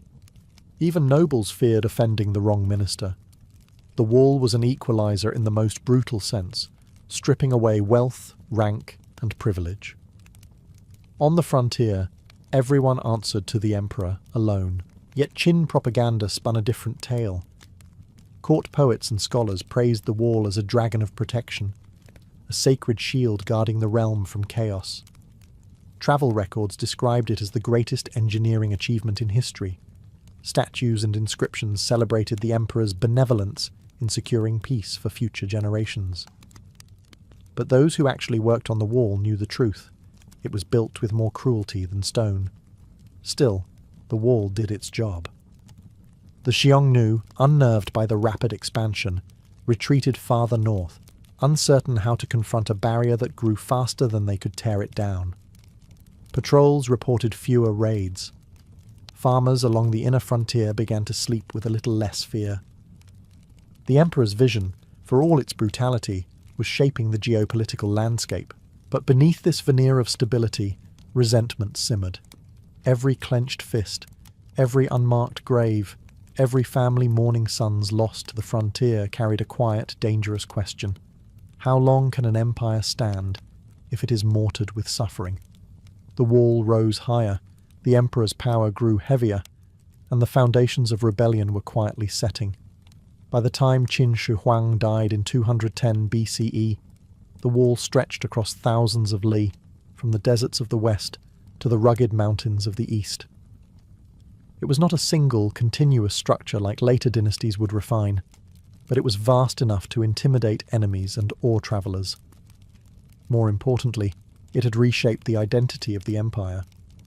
The Qin Wall was both a grand achievement and an open wound, one that pulsed with stories of suffering whispered across generations. After the emperor's death, the state he built unravelled with brutal speed. His successors proved incapable of holding together the lands he had unified, and rebellion erupted across the empire. The harsh laws he imposed, the taxes he demanded, and the relentless construction projects he forced on the population had poisoned public sentiment. The wall, once portrayed as a protective dragon, was now remembered as a monument to oppression. Many veterans of the frontier joined the uprisings, carrying with them scars, both physical and emotional, from their years on the northern ridge. When the Qin dynasty fell and the Han rose in its place, the new rulers inherited the fractured remains of the wall. Instead of abandoning it, they chose to rebuild and expand it, recognizing its strategic value.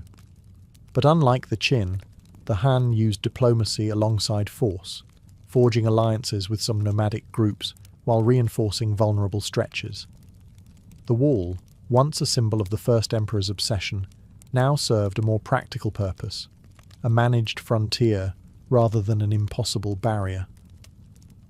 Yet the legacy of the Qin Wall remained unmistakable.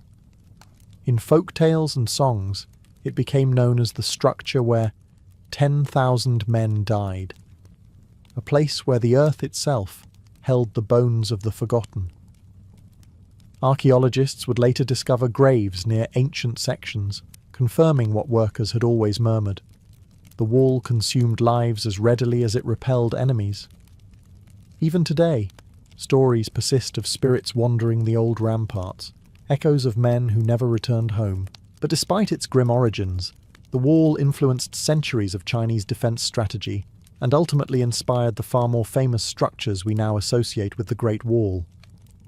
Without the Qin, there would be no massive stone ramparts snaking across mountaintops, no watchtowers piercing the sky, no monumental testament to human endurance. In the end, the Qin Wall stands as a paradox, a masterpiece built from misery, a shield forged through suffering, and a reminder that even the greatest monuments come with shadows. The wall survived its makers, but their stories remain buried within it, silent, unmarked, and eternal. Long before the roar of modern crowds or the gleam of international stadiums, the Olympic Games were born in a quiet, fertile valley in the western Peloponnese. Olympia was not a bustling city or a political powerhouse. It was a sanctuary, an ancient grove where the Greeks believed the presence of gods lingered in the rustling leaves. Here, amidst wild olive trees, marble altars, and the scent of burning offerings, the earliest foundations of the games took shape. The year 776 BCE would later be named the First Olympiad. But the truth was far older. No one can say when the Greeks first gathered to honour Zeus with physical contests. Myths offered competing stories. Some claimed Heracles, fresh from performing his legendary labours, established the games to thank Zeus for granting him strength. Others insisted that Pelops, a hero whose chariot victory won him a kingdom, founded them to commemorate his divine triumph. Every version shared one theme. The games began where humans sought to reach toward the divine. Olympia's sacred identity made it the perfect stage. Unlike the warring city-states scattered across Greece, the sanctuary belonged to no single polis. Its temples, treasuries and altars were neutral ground, protected by religious law. Even enemies were expected to behave with reverence upon entering its boundaries.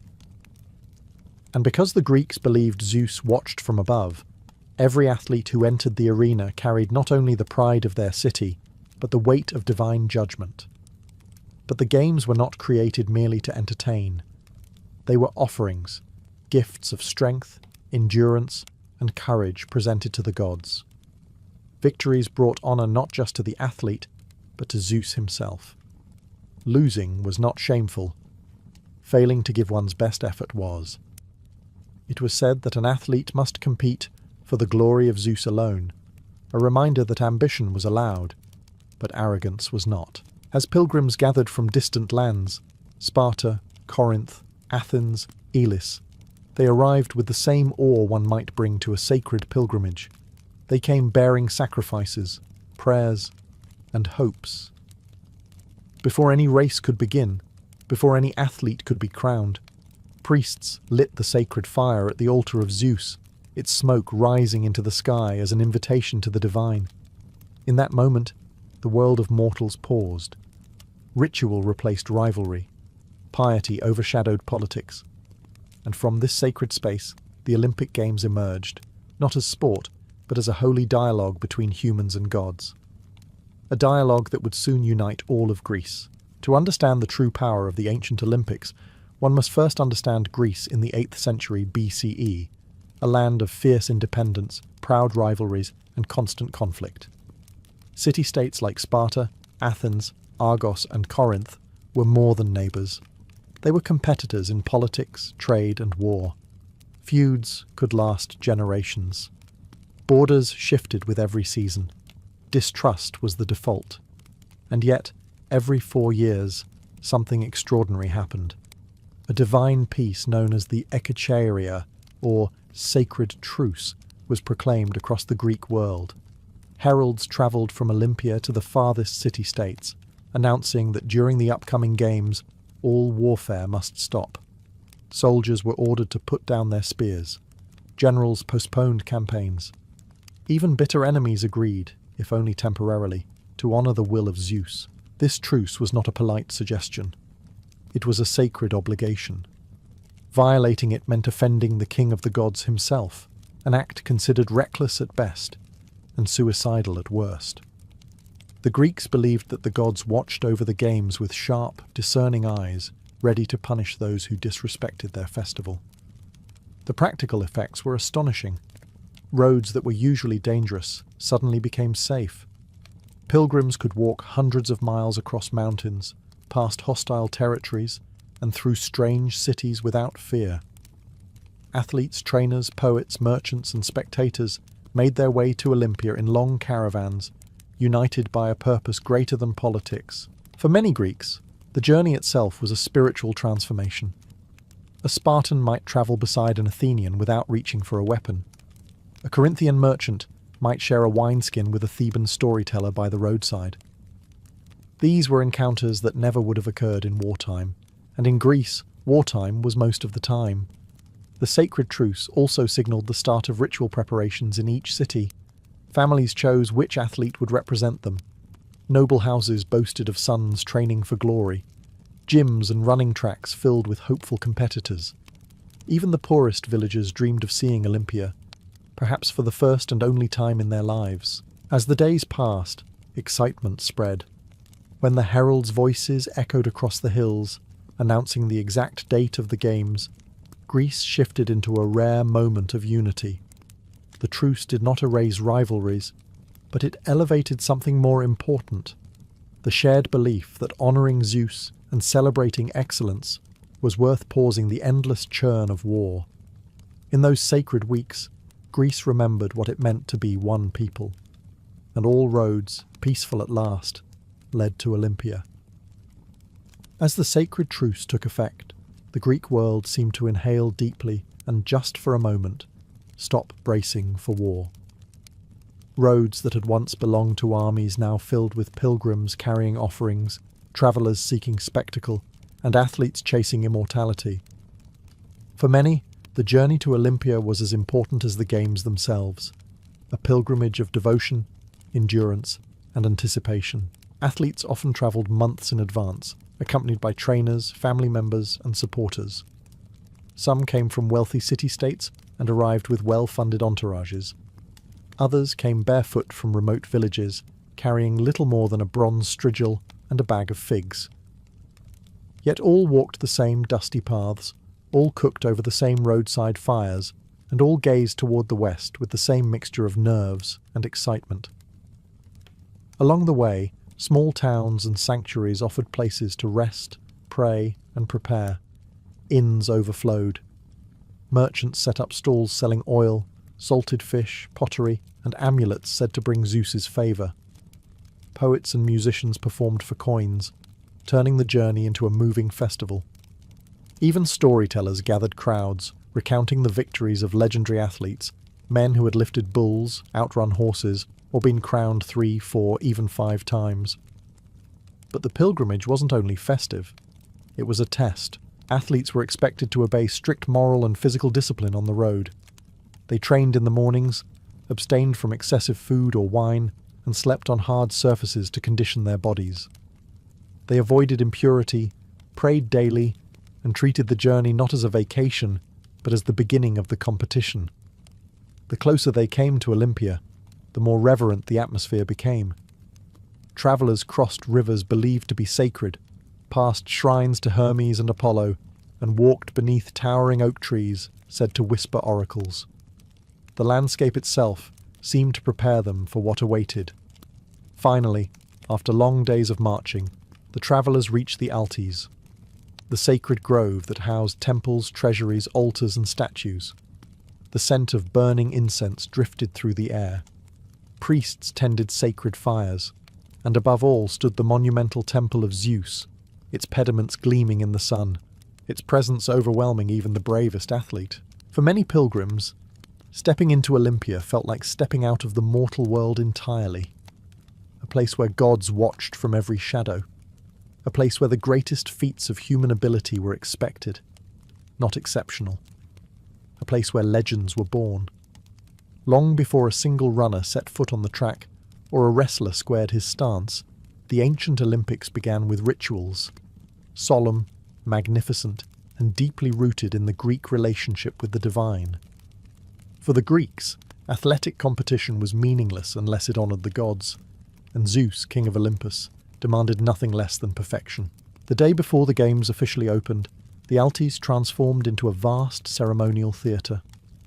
Thousands gathered around the great altar of Zeus, a towering mound of ash built from centuries of burnt offerings. Priests robed in white moved with measured steps, their voices rising in hymns older than any recorded Olympiad.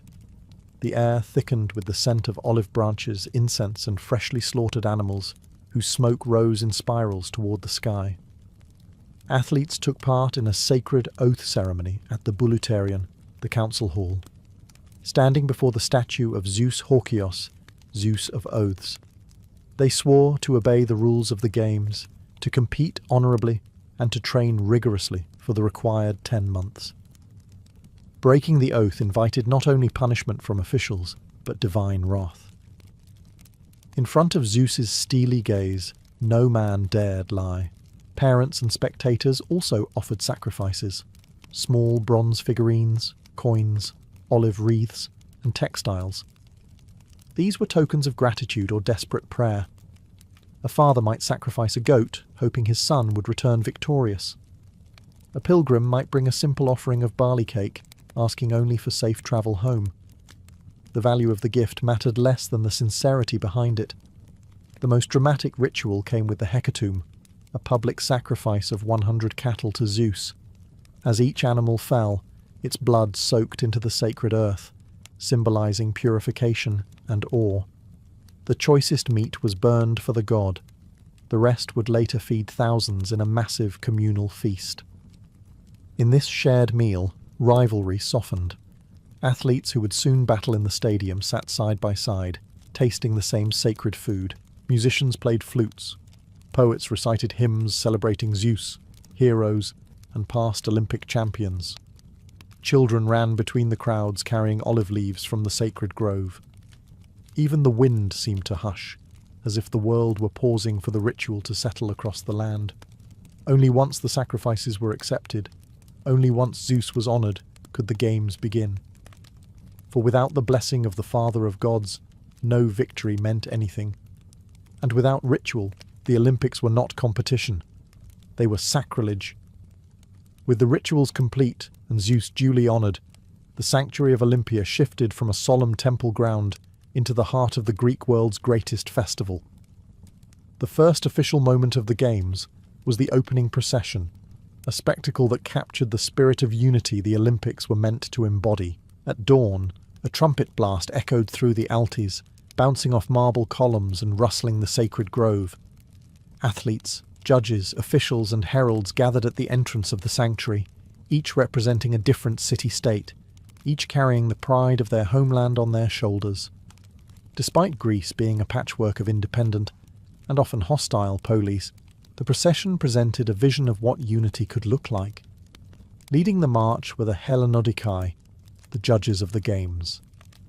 Selected from the city of Elis, they trained for months to learn the rules, the rituals, and the proper conduct expected of Olympic officials.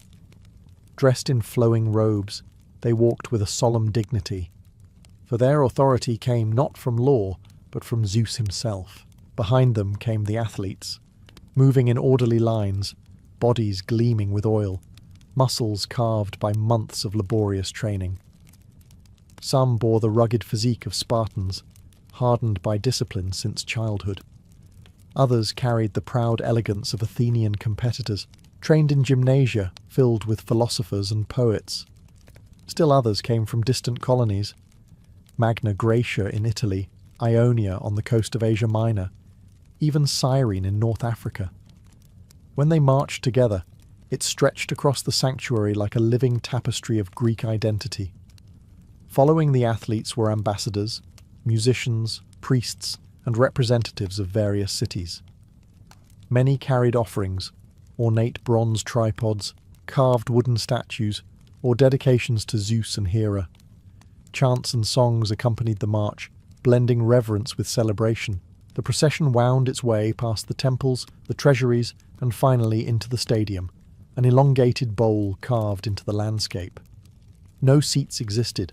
Spectators stood or squatted on grassy embankments, thousands crowding shoulder to shoulder.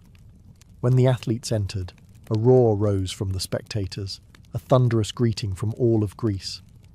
In that moment, differences dissolved. Spartans stood near Athenians without exchanging insults. Argives applauded Corinthians. Families wept with pride as sons stepped into the arena of heroes. The opening procession did more than begin the games.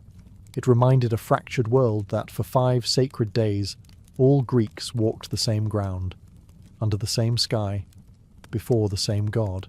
When the procession ended and the athletes took their places, all eyes turned toward the stadium, an elongated grassy field carved directly into the earth.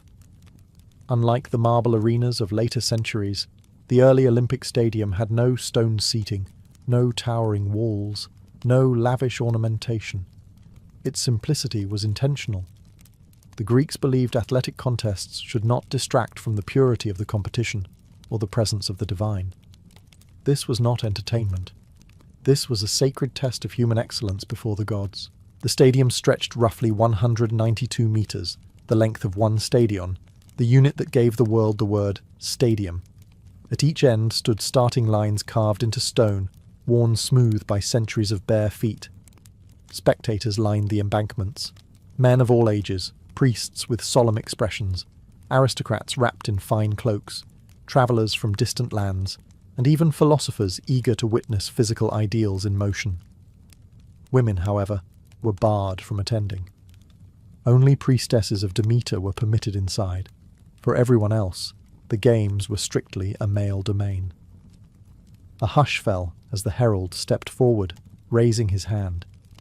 His voice rang out across the field, announcing the start of the first and most ancient event, the stade race, a full sprint from one end of the stadium to the other. The athletes took their positions, toes pressed into small grooves in the stone, bodies coiled like bowstrings. Their skin glistened with olive oil, dusted lightly with sand to help their grip. There were no lanes, no starting pistol, only the herald's signal. A single trumpet note pierced the air. The runners exploded forward. Spectators roared as the athletes shot across the field, arms pumping, legs kicking up dust. There were collisions, elbows thrown, bursts of desperate speed, as each man sought to prove himself not merely fast, but divinely favoured. Victory was decided by inches. When the first runner crossed the finish line, a wave of shouts swept across the stadium. His name would be recorded for eternity, not as a champion of his city, but as the victor of an Olympiad. But sprinting was only the beginning. The coming days would bring wrestling, boxing, the brutal pancration, chariot races, and pentathlon contests that tested strength, skill, and endurance. Yet standing in that stadium, hearing the thunder of feet and the cries of thousands, one truth became clear. The Olympic Games were more than competition. They were a declaration of human potential, performed under the watchful gaze of Zeus himself. And every athlete who stepped onto that sacred ground knew this was where mortals proved they were worthy of memory. While the sprint opened the Games, it was only the first spark in a blaze of competition. The ancient Olympics unfolded as a series of events designed not merely to entertain, but to measure the full spectrum of human ability. To win in Olympia was to achieve a kind of immortality, for the Greeks believed that true excellence, arete, was the closest mortals could come to divinity. One of the most admired competitions was the wrestling match, a contest of strength, balance, and willpower. Wrestlers coated themselves in olive oil and then dust to improve grip. With their hair bound and bodies gleaming, they entered the sandy arena like statues brought to life. Victory went to the athlete who forced his opponent to touch the ground 3 times. The battles were silent, intense, and deceptively graceful. 2 bodies intertwined in a dance that tested every muscle, every breath. Then came boxing, far more brutal than its modern counterpart. Fighters wrapped their hands in leather thongs called himantes, sometimes stiffened with wool or metal. There were no rounds, no weight classes, no time limits. The match ended when someone collapsed, surrendered, or died. Faces were smashed, ribs cracked, and teeth scattered across the sand. Yet spectators revered the boxers, believing their courage honoured Zeus. The pancration, however, was the true test of fearlessness. A blend of wrestling and boxing with almost no rules, it allowed kicking, holds, chokes, throws, and joint locks. Only biting and eye gouging were forbidden, though desperate athletes sometimes attempted them anyway. Victors of the pancration were celebrated as the strongest, most unbeatable warriors of Greece. Olympians who triumphed in this event often went on to command armies or become legends in their cities. The pentathlon showcased versatility: discus, javelin, long jump, a short sprint, and wrestling. Pentathletes were admired for their balance of speed, agility, and precision. Watching a discus arc through the air or a javelin whistle across the field was like witnessing mastery in motion, a reminder that the Olympics celebrated beauty as much as strength. And then there were the equestrian events, held not in the stadium but in the massive hippodrome. Chariot races were chaotic, violent, and exhilarating. Horses collided, chariots overturned, and dust storms swallowed entire teams. But victory brought immense glory, not for the driver but for the wealthy owner who sponsored the team. Every event at Olympia revealed a different side of human excellence. Some showcased precision, others courage, others pure endurance. But all of them, in their own way, paid homage to the gods, proof that mortals could shine brilliantly, even if only for a fleeting moment in the sun. Victory at the ancient Olympics was not decided by medals, nor by national anthems, nor by podium ceremonies. It was determined by a single moment, a judge raising his hand and declaring one name aloud. And with that declaration, an athlete stepped into immortality. Winners were summoned to the temple of Zeus, where the air hung heavy with incense and echoes of hymns. Before the assembly of priests, judges, and thousands of spectators, each victor stood bare-chested, bruised, exhausted, and radiant with triumph. His body bore the marks of combat, scratches from wrestling, swollen knuckles from boxing, dust and sweat dried on his skin, but none of it diminished his glory. To win at Olympia was to be touched by divine favour. The crowning ceremony began with praise to Zeus. A priest cut branches from the sacred olive tree, believed to have been planted by Heracles himself. These branches, long and slender, were woven into a simple wreath, the katinos. No gold, no jewels, just olive leaves, symbols of peace, virtue, and purity. Yet the simplicity was deceptive. This wreath carried more weight than any treasure. It proclaimed to all of Greece that the victor had achieved arete, the highest standard of excellence. His name would be recorded for eternity. His city-state would celebrate him as a hero. Poets might immortalize him. Sculptors might carve his likeness for the altars. Families would speak of him for generations. As the wreath was placed on the victor's head, the crowd erupted, not with polite applause, but with thunderous shouts, chants of his name, and sometimes tears. People who had travelled hundreds of miles felt privileged to witness history. Children stared with shining eyes. Old warriors nodded with respect. Even rivals, those he had defeated, often embraced him, acknowledging the divine nature of his achievement. But the celebration did not end at Olympia.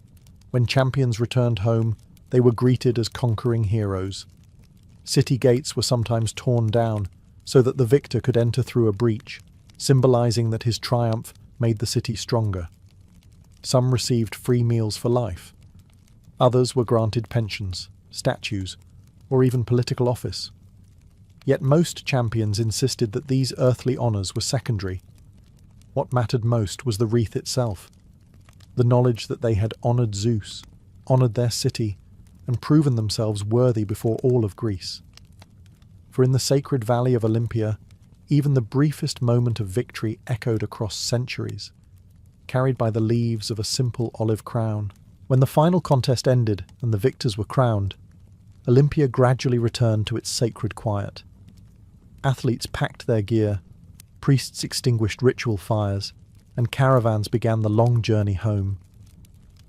But the echo of the games did not fade.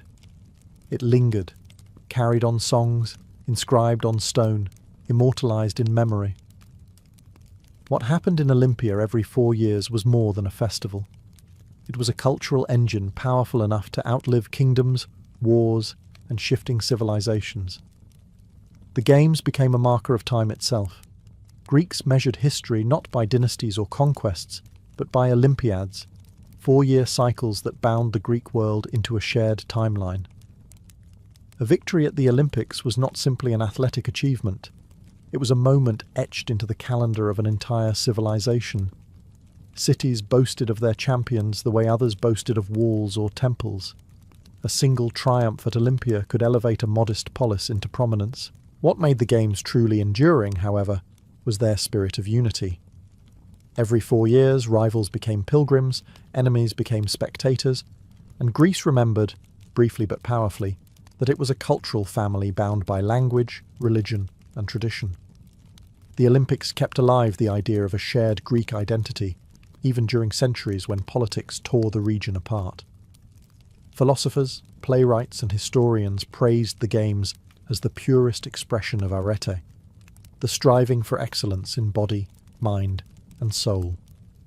As centuries passed, the festival expanded. New events were added.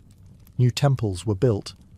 Artists, poets, and sculptors flocked to Olympia to showcase their works. Victors commissioned statues of themselves, some standing proudly, others depicting the exact pose that won their race or match. For many spectators, walking through Olympia felt like walking through a gallery of living legends. But nothing lasts forever. When Rome eventually conquered Greece, the games continued, but gradually changed. Roman emperors competed for glory. Wealth overshadowed purity. Eventually, in the 4th century CE, the Christian Roman Empire banned pagan festivals. Olympia fell silent. Temples crumbled. The sacred fire was extinguished, yet the memory never died.